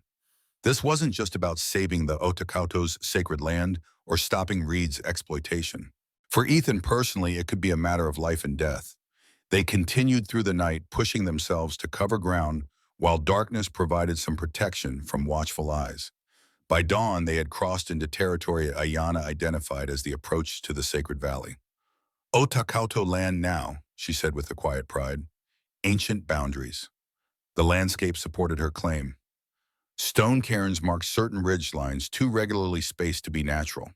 Occasionally, they passed trees with symbols carved into their bark, old trail markers, Ayana explained, guiding tribal members to seasonal gathering places. As the sun climbed higher, they sought shelter in a grove of aspens to rest during the most visible hours of the day. They would resume their journey at dusk, reaching the sacred valley by the following morning, the day before the full moon ceremony. Ethan took first watch while Ayana slept. From their elevated position, he could see for miles across the rolling terrain they had traversed. No sign of pursuit, but also no sign of Nayeli Makawi or Kiona. Where were they? Had something gone wrong at the trading post? Was the smoke he'd seen from the canyon rim evidence of tragedy rather than escape? His concern for Nayeli surprised him with its intensity. In just a few days, she had transformed from a stranger he'd purchased at auction to someone whose safety mattered deeply to him. The connection between them, whether from the water's mark or something more human, had grown stronger with each passing hour. Movement on a distant ridge caught his attention. Ethan raised his rifle, using the scope to scan the area. His breath caught. Riders, a dozen or more moving in formation, not Reed's men too disciplined. Cavalry then following the same general route that he and Ayana had taken from the mission ruins. Had they been tracked? Or was this simply the military's planned patrol of the region before the survey team's arrival? Either way, their presence complicated an already desperate situation. If the cavalry reached the sacred valley before the ceremony could be performed. Ethan woke Ayana, pointing out the distant riders. Her face paled at the sight. "Soldiers coming to Sacred Valley," she whispered. "Reed must have told them where to find tribe." "We need to move," Ethan decided. "Now, not at dusk. We have to reach the valley before they do." Ayana nodded quickly, gathering their few possessions. "Different path," she said. "Harder, but faster. Only Otakauto know." They set off immediately, abandoning the relative ease of the game trails for a punishing route that took them up steep inclines and through dense underbrush. Ayana moved with determination, pausing only to ensure Ethan followed correctly. The pace was grueling, especially after a night of travel with little rest. By late afternoon, Ethan's legs burned with exhaustion, his lungs straining in the thin mountain air. But he pushed on, driven by the knowledge that the cavalry was behind them in the full moon ceremony ahead. As dusk approached, they reached a rocky promontory that offered a view of the sacred valley below. Ethan's breath caught at the sight. A pristine valley nestled between towering peaks, sheltered from harsh weather by its geography. A crystal-clear lake occupied its center, fed by a series of cascading pools that descended like a natural staircase from a spring high on the mountainside. Ancient trees lined the water's edge, their branches creating a canopy of dappled sunlight and shadow. "Sacred Valley," Ayana said softly, reverently. "Home." Even from this distance, Ethan could see why the Otakauto considered it sacred. There was something otherworldly about the perfect arrangement of waterstone and forest, as if nature had created a cathedral to itself. "Beautiful," he murmured. "Yes," Ayana agreed, "but look." She pointed to the valley's southern end, where the lake drained into a creek that eventually joined the river system flowing toward Redemption Springs. Tents, wagons, men moving about with purpose. Reed's operation already established at the edge of the sacred valley. "How many?" Ethan asked, raising his rifle scope for a better view. 20, maybe more, Ayana estimated, building something near creek. Through the scope, Ethan could see crude sluice boxes being constructed, mining equipment designed to separate silver ore from creek sediment. Reed wasn't waiting for the ceremony or the survey team. He had already begun exploiting the valley's resources. "We need to get down there," Ethan said. "See exactly what they're doing, how many men they have, where they're positioned." "Too dangerous in daylight," Ayana cautioned. "Wait for dark." She was right, of course. 2 people against 20 armed men were poor odds under the best circumstances. In open daylight, it would be suicide.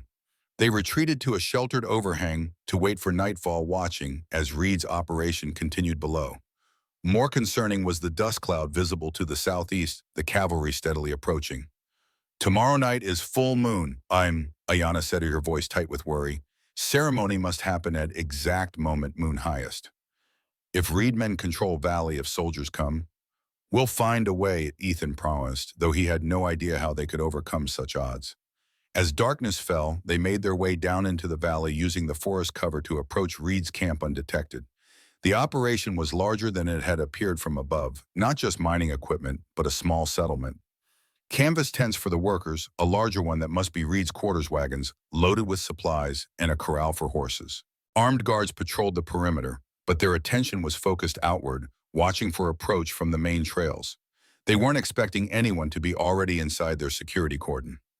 Ethan and Ayana crept closer, staying within the tree line that ringed the lake. From their new vantage point, they could see the sacred pools cascading down the mountainside, each one a perfect basin of crystal-clear water flowing into the next. "Ceremony happens there," Ayana whispered, pointing to the highest pool barely visible in the moonlight, "where spring emerges from mountain." "Are any of your people here?" Ethan asked, scanning the valley for signs of the Otakauto. Ayana shook her head. "Gone when Reed came, hiding in mountains. Few families may be still in caves on western slope." She pointed to a barely visible series of openings high on the canyon wall. "Sacred Valley never abandoned completely. Always someone watching." They continued their reconnaissance, circling the lake to observe Reed's operation from all sides. The mining activity was concentrated at the southern outlet, where the creek began its journey down to the plains. But smaller teams were exploring elsewhere, taking samples from the lake, examining the rock formations, cataloging the valley's resources. Near Reed's tent, a larger fire burned. Around it sat several men who didn't fit the profile of miners or hired guns.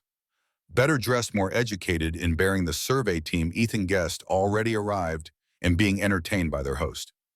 And their unmistakable, even at this distance, was Clayton Reed himself, holding court like a king in his newly claimed domain. He gestured expansively as he spoke, clearly describing his grand plans for the valley to his impressed audience. The sight rekindled Ethan's anger.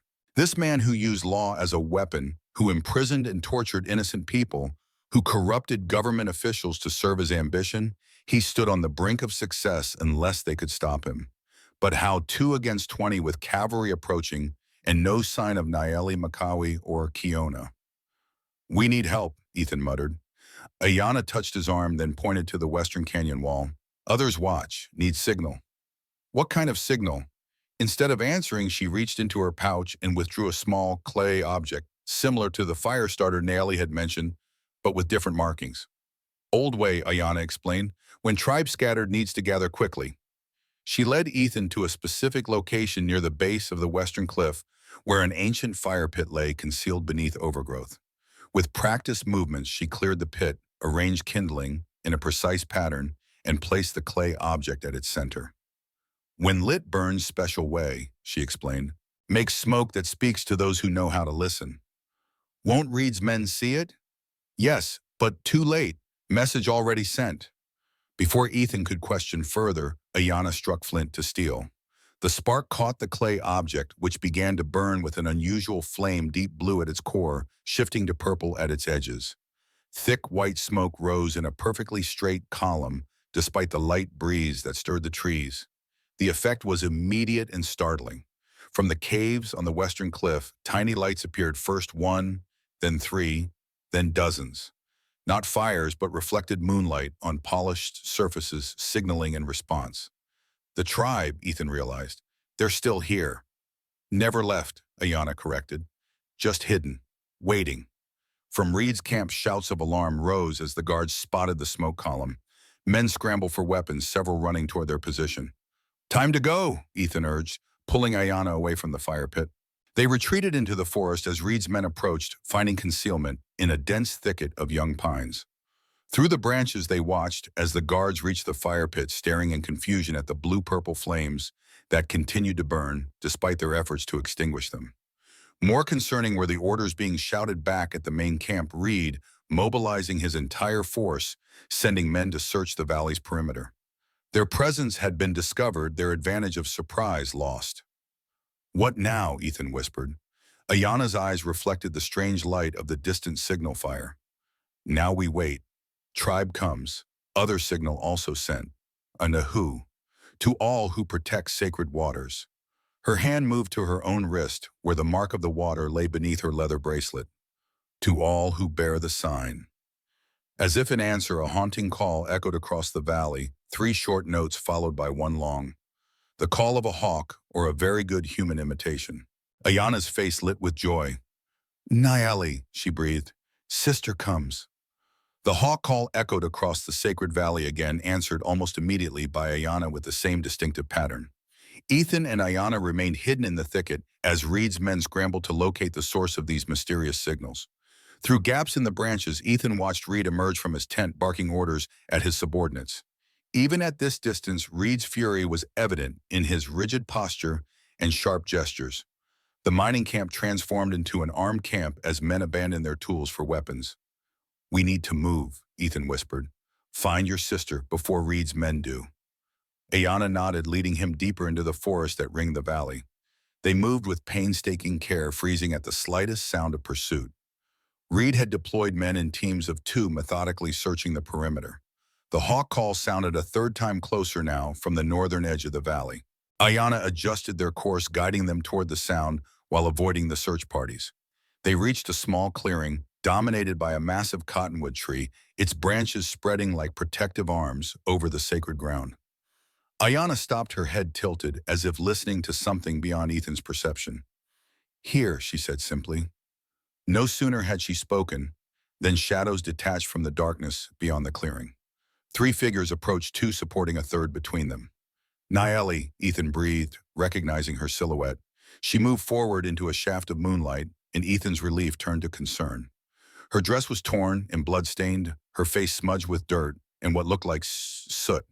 Behind her came Daniel Wilson, similarly disheveled, helping a frail elderly woman who could only be Makawi. Ayana rushed to her family, embracing her mother first, then her sister. The reunion was brief but intense, conducted in hushed tones and urgent gestures. "What happened?" Ethan asked as Naeli approached him. "Reed men followed from trading post," she replied, her voice hoarse with exhaustion. "Caught us near Eastern Ridge. Daniel created distraction fire in an abandoned hunter's cabin. We escaped, but—" She gestured to a crude bandage on her upper arm, dark with dried blood. "You're hurt. Small wound, will heal." Her eyes met his, reflecting moonlight and determination. "Mission ruins. Kiona waits there," Ethan explained. "We split up when you didn't arrive. She'll watch for your mother while we prepared here." Naeli nodded, processing this information. "Good decision. Not much time now." Daniel joined them, supporting Makawi. The elderly woman's condition was alarming, her face gaunt from deprivation, her wrists raw from restraints, her eyes sunken but still burning with fierce dignity. "Reed has the valley surrounded," Daniel reported. "Doubled his guards after spotting the signal fire. And there's worse news, the cavalry detachment from Fort Benton is less than 2 hours behind us." "We saw them approaching from the south," Ethan confirmed. "Reed believes he's won," Daniel continued. "With military backing and the survey team as witnesses, he's planning to stake his claim officially at dawn, then begin full mining operations immediately." "Before the full moon ceremony," Naeli said grimly. Makawi spoke for the first time, her voice weak but clear. "Must perform ceremony tonight. Cannot wait for true full moon tomorrow." Ayana looked startled. "Tonight, but moon not strongest until tomorrow." "No choice," Makawi insisted. "Soldiers come, Reed men everywhere. Tonight moon almost full. Must be enough." The gravity of her statement hung in the air. The ceremony, performed a day early with reduced power, was their only hope of protecting the sacred waters. "What do we need to do?" Ethan asked. Makawi's dark eyes fixed on him, seeing beyond his physical presence to something deeper. "You," she said, "man marked by water. You part of ceremony now." Before Ethan could respond, shouts erupted from the direction of Reed's camp. Lantern light bobbed through the trees as search parties converged on their location. "They've found our trail," Daniel warned, reaching for his rifle. "No time to explain now," Naeli said urgently. "Must reach highest pool before Reed men catch us." "I'll hold them off," Daniel volunteered. "Give you time to reach the sacred pool." "Too dangerous," Naeli protested. "Already risked much for us." Daniel's face hardened with resolve.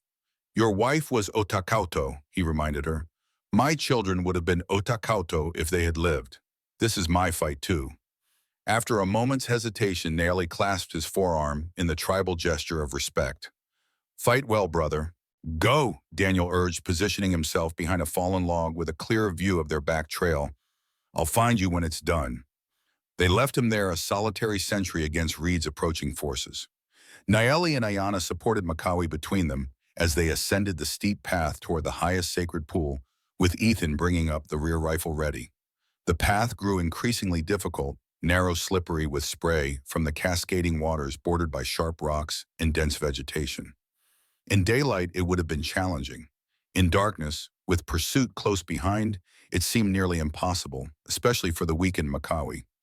Yet the elderly woman found strength that belied her physical condition, her feet finding secure purchase where others might have slipped, her hands sure on the rocky handholds.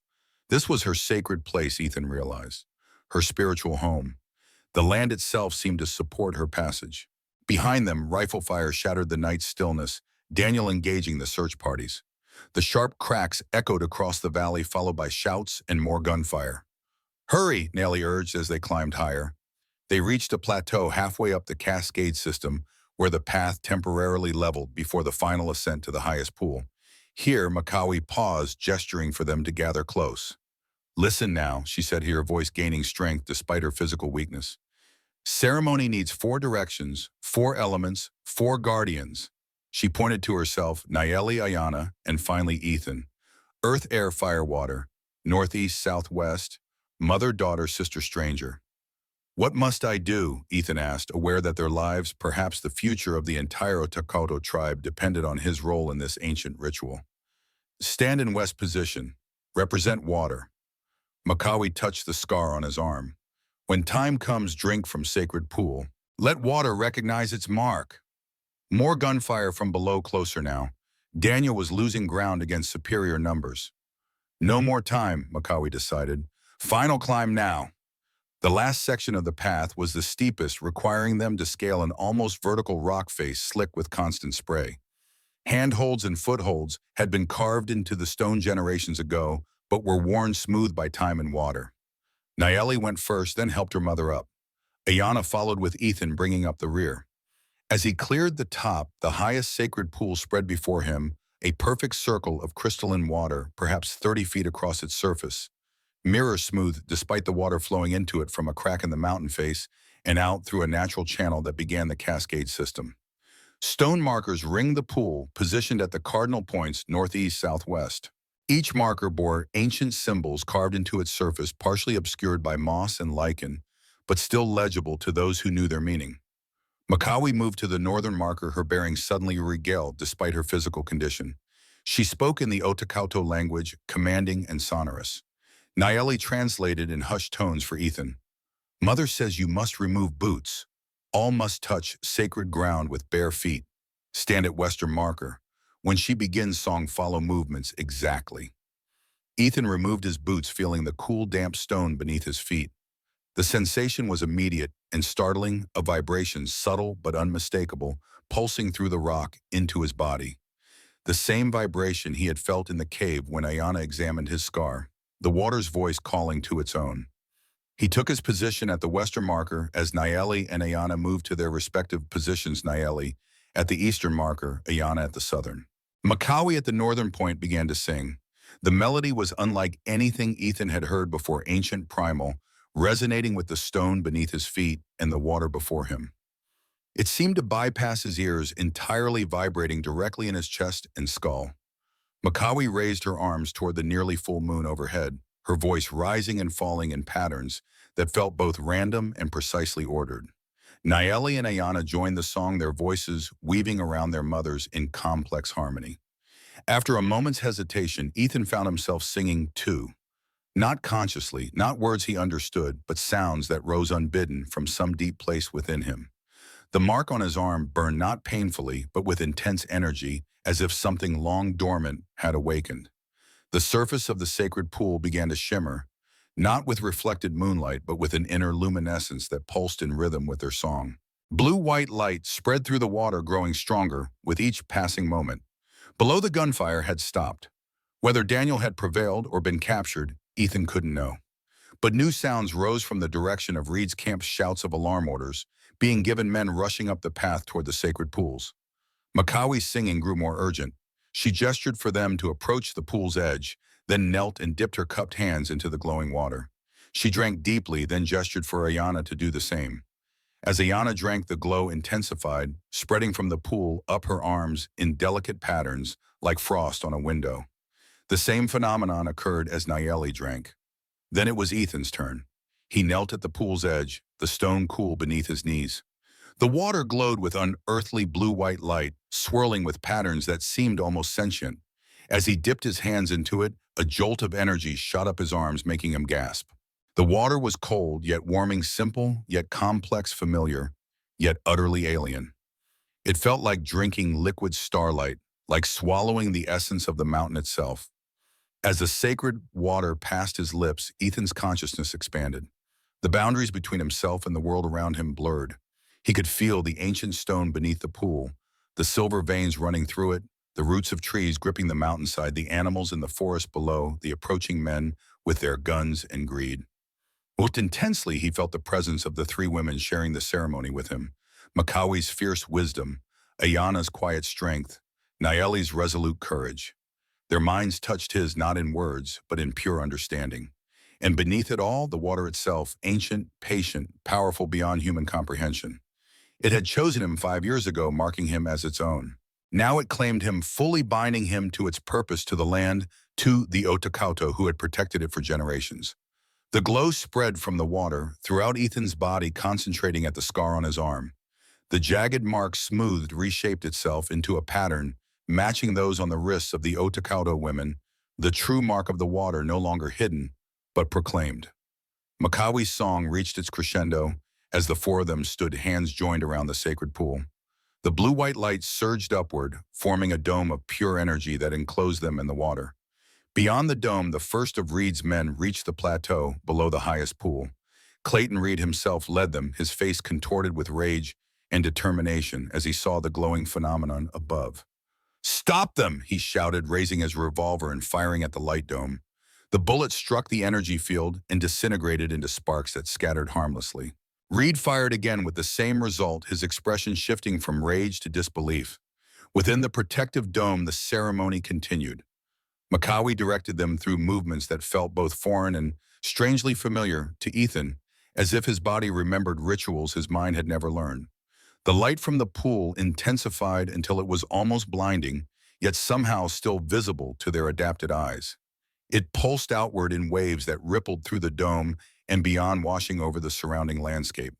Where the light touched Reed's men, confusion spread. They lowered their weapons, looking around as if suddenly uncertain where they were or why they had come. Some began to retreat down the path, drawn away from the sacred pool by an irresistible urge to leave. Only Reed himself seemed immune, his rage anchoring him against the dispersing influence of the ceremony. He continued firing uselessly at the energy dome, each bullet dissolving into harmless light. "This is my land," he shouted, his voice distorted as it passed through the energy field. "My claim, my destiny." Makawi finished the ceremonial movements, then spoke directly to Ethan, her words somehow clear despite the barrier of language. "The waters have accepted you," she said, her voice resonating in his mind rather than his ears. "Now you must complete the circle. As the waters saved you now, you must save the waters." She gestured to where Reed stood alone, his men having retreated down the mountain. The businessman had exhausted his revolver and now stood glaring impotently at the energy dome, his ambitions crumbling before forces he couldn't comprehend. "The ceremony is not complete while he threatens the sacred place," Makawi continued. "You must confront him. The waters will guide you." The energy dome pulsed once more, then began to dissipate, the blue-white light retracting into the pool, while leaving a lingering glow throughout the surrounding area. As the barrier faded, Reed seemed to regain his resolve, drawing a knife from his belt and advancing toward them. "This changes nothing," he snarled. "The survey team has seen the silver deposits. The Territorial Commission has approved my claim. The military backs my authority. Your light show means nothing in a court of law." Ethan stepped forward, placing himself between Reed and the three Otakauto women. The sacred water still flowed through him, heightening his senses, steadying his resolve. "It's over, Reed," he said calmly. "Your men have gone. The survey team has seen something they can't explain, and the military won't back illegal claims." Reed laughed bitterly. "Illegal, or I have documents signed by the Territorial Commissioner himself. This land is mine by law." "By white man's law," Nayeli said, moving to stand beside Ethan. "Not by true law of land." "The law of savages means nothing," Reed spat. "Progress cannot be stopped by superstition and light tricks." "This isn't about progress," Ethan countered. "It's about greed, your greed. You don't care about developing this land you want to exploit. It drain it dry and leave nothing for those who come after." Reed's expression darkened. Step aside, Blackwood. My quarrel isn't with you, or wasn't until you involved yourself in matters that don't concern you. They concern me now, Ethan said, touching the transformed mark on his arm. The waters saved my life 5 years ago. I won't stand by while you destroy them. For a moment, Reed seemed to waver, perhaps sensing the change in Ethan, the power that now flowed through him. Then his face hardened with renewed determination. Then you'll die with them, he snarled, lunging forward with his knife. Ethan sidestepped the attack with surprising agility, his movements guided by something beyond his conscious mind. The sacred water within him responded to the threat, lending him speed and clarity he had never known. Reed attacked again, his face contorted with rage and desperation. Again, Ethan evaded, making no offensive moves of his own, simply letting Reed exhaust himself against defenses that seemed impenetrable. "Fight back, damn you!" Reed shouted, his composure cracking as his attacks failed to land. "There's been enough fighting," Ethan replied calmly. "Enough violence. Enough taking without giving back." Reed's next lunge carried him too far. He stumbled, losing his balance at the edge of the sacred pool. For a moment, he teetered on the brink, arms windmilling as he fought to regain his footing. Ethan could have pushed him in, could have ended the threat with one simple motion. The old Ethan, bitter, isolated, consumed by guilt, might have done exactly that. Instead, he reached out, offering his hand. "It's not too late to choose differently, Reed." Reed stared at the offered hand, confusion warring with his rage. For a heartbeat, it seemed he might accept, might allow himself to be pulled back from the literal and figurative precipice. Then his face twisted with renewed hatred. He slashed at Ethan's outstretched hand with his knife, drawing blood. The cut was shallow, but blood dripped from Ethan's palm into the sacred pool. Where the drops touched the glowing water, ripples spread outward, gaining strength as they moved. Reed, still off balance, was struck by the unnaturally powerful ripples. He toppled backward into the pool with a startled cry. The effect was immediate and terrifying. The sacred water, which had embraced Ethan in the Otokoto with gentle light, reacted violently to Reed's presence. The blue-white glow turned angry red where it touched him, swirling around his thrashing form like liquid fire. "Help him!" Ethan shouted, reaching toward the struggling man. Makawi caught his arm, pulling him back with surprising strength. "Cannot," she said firmly. "Water judges. Water decides." Reed's struggles grew more desperate as the red glow enveloped him completely. His face contorted in a silent scream, eyes wide with terror and dawning comprehension. "What's happening to him, Ethan demanded. "Water shows him truth," Nally explained, her voice solemn. "All truths all at once, every pain he caused, every life damaged by his greed. Too much for mine to bear." Reed's thrashing slowed, then stopped. He floated motionless in the center of the pool, the red glow fading back to blue-white around his still form.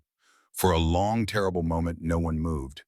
Then Reed's body began to sink, descending into depths that seemed impossible for a pool so small. Down and down he went until he vanished completely, leaving only ripples that gradually stilled to perfect stillness. "The waters have judged," Makawi intoned. "Is he dead?" Ethan asked, stunned by what he had witnessed. "Yes, no, beyond." Makawi's answer was as enigmatic as the waters themselves. "Became part of what he sought to destroy. Justice of oldest kind." Before Ethan could process this, new sounds rose from below, the rhythmic hoofbeats of approaching cavalry. The military detachment had arrived, no doubt summoned by reports of gunfire and strange lights in the sacred valley. "We need to leave," he urged. "If the cavalry finds us here—" "No," Makawi said with quiet authority. "Ceremony complete, but work not finished. Must stay. Must speak truth to those who come." Dawn was breaking as the cavalry detachment reached the base of the sacred pools. With them came Thomas Sullivan, the territorial commissioner, his expression grave as he surveyed Reed's abandoned camp. Guided by Daniel Wilson, who had somehow survived the night's confrontation, the military commander and Sullivan ascended the path to the highest pool. They arrived to find an unexpected tableau: Marie Otakauto women and a white rancher standing calmly around a pool of crystalline water that still glowed faintly in the early morning light. "What in God's name happened here?" Colonel Hargrove demanded, his hand resting on his holstered revolver. "Where is Clayton Reed?" "Gone," Ethan replied simply. "Claimed by the waters he sought to corrupt." Sullivan stepped forward, his face tight with suppressed emotion. You have no authority here, Blackwood. This land has been legally transferred from tribal control under the Mineral Resources Act of 1872. Based on false claims, Ethan countered. Reed lied to you, Commissioner. There were no raids, no tribal violence. Only a businessman willing to fabricate threats to seize land that wasn't his to take. That's a serious accusation. I have proof. Daniel Wilson joined them, producing a leather portfolio, Reed's private journals, documenting every falsified report, every bribe, every act of violence against the Otakauto. He turned to Makawi. I found them in his tent while his men were searching the valley. Sullivan accepted the portfolio, reluctantly skimming the contents with growing discomfort. These are troubling, he admitted finally. If authentic, they suggest serious legal violations, including fraud against the Territorial Commission, Ethan pointed out. You've been used, Commissioner. Reed manipulated you into providing legal cover for theft and violence. Sullivan's face flushed with anger, though whether at Reed or at being exposed was unclear.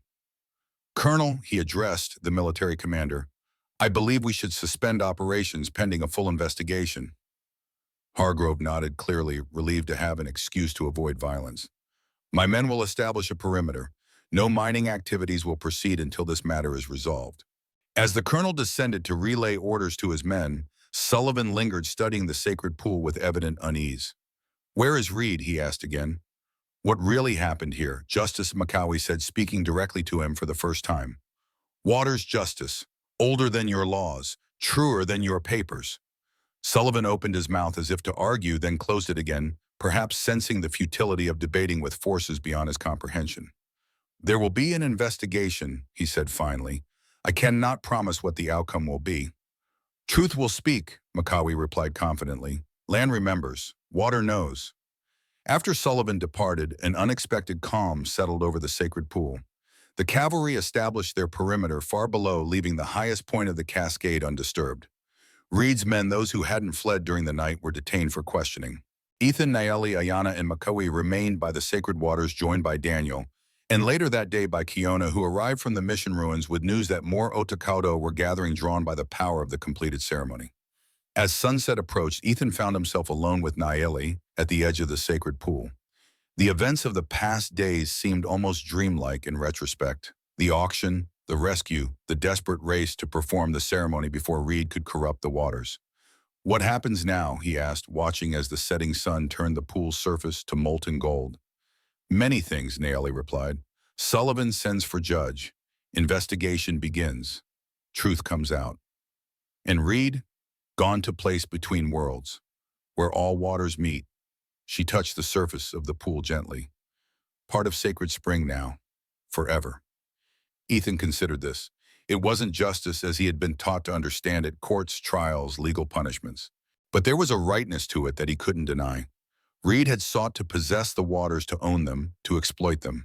Instead, they had claimed him. And us, he asked the question, encompassing more than he could put into words. Naeli turned to him, her eyes reflecting the last light of day. You bear water's mark now, true mark. She touched the transformed scar on his arm, its pattern now matching her own. Bound to sacred spring, to land, to people who protect it. To you. The question slipped out before he could reconsider it. Her expression softened. If you choose, water connects but hearts decide path. 5 years ago, the flood had taken everything from Ethan, his father, his purpose, his connection to the world beyond his isolated ranch. He had believed it a punishment, a reminder of his failure. Now he understood it had been something else entirely, not an ending, but a beginning. Not destruction, but transformation. The waters had claimed him, yes, but also saved him, marked him, guided him to this moment of choice. I choose to stay, he said simply, to help protect the waters, to learn the old ways. He took her hand, feeling the resonance between their matched marks. To follow the path with you, if you'll have me. Naeli's smile was like the dawn, breaking over the sacred valley, warm, radiant, full of promise. Circle closes, she said softly. New circle begins. In the days that followed, change came to the sacred valley and to Redemption Springs. Judge Parker arrived to investigate Reed's disappearance and the claims of fraud against the Territorial Commission. Thomas Sullivan, faced with the evidence in Reed's journals, resigned his position rather than face prosecution. The Otokoto, with Daniel Wilson serving as translator and advocate, presented their case for legal recognition of their traditional lands. Judge Parker, impressed by their historical documentation and the dubious circumstances of Reed's claim, issued a temporary injunction protecting the Sacred Valley pending a full territorial hearing. Ethan found himself in an unexpected role bridge between two worlds, fluent in the language of white law, yet marked by the sacred waters accepted by the Otokoto as one of their own.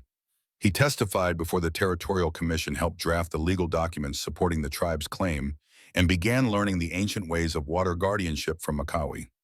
Blackwood Ranch remained his legal property, though he visited it rarely now. The land would serve as a buffer zone between Redemption Springs and the Sacred Valley, protecting the approaches to the Otokoto territory. Sheriff Tanner, freed from Reed's influence, dropped the charges against Ethan for violating the Indian Trade and Intercourse Act. In a private conversation at the jailhouse, he admitted to Ethan that he had always known Reed was corrupt, but had lacked the courage to stand against him. "Not everyone finds their courage in time," Ethan told him, thinking of his own years of isolation and avoidance. "But it's never too late to choose a different path." 6 months after the ceremony at the sacred pool, as summer gave way to autumn, Ethan stood with Nayeli at the edge of the highest cascade. The full moon rose above them, its light turning the water to silver. "Water remembers," Nayeli set her hand in his, "and so must we." Together they drank from the sacred pool, renewing their connection to the waters, to the land, to each other. The blue-white glow spread through them, both visible beneath their skin like living lightning, the marks on their arms pulsing in unison. In that moment of perfect communion, Ethan finally understood what Nayeli had been trying to tell him from the beginning. Water takes, but water also gives.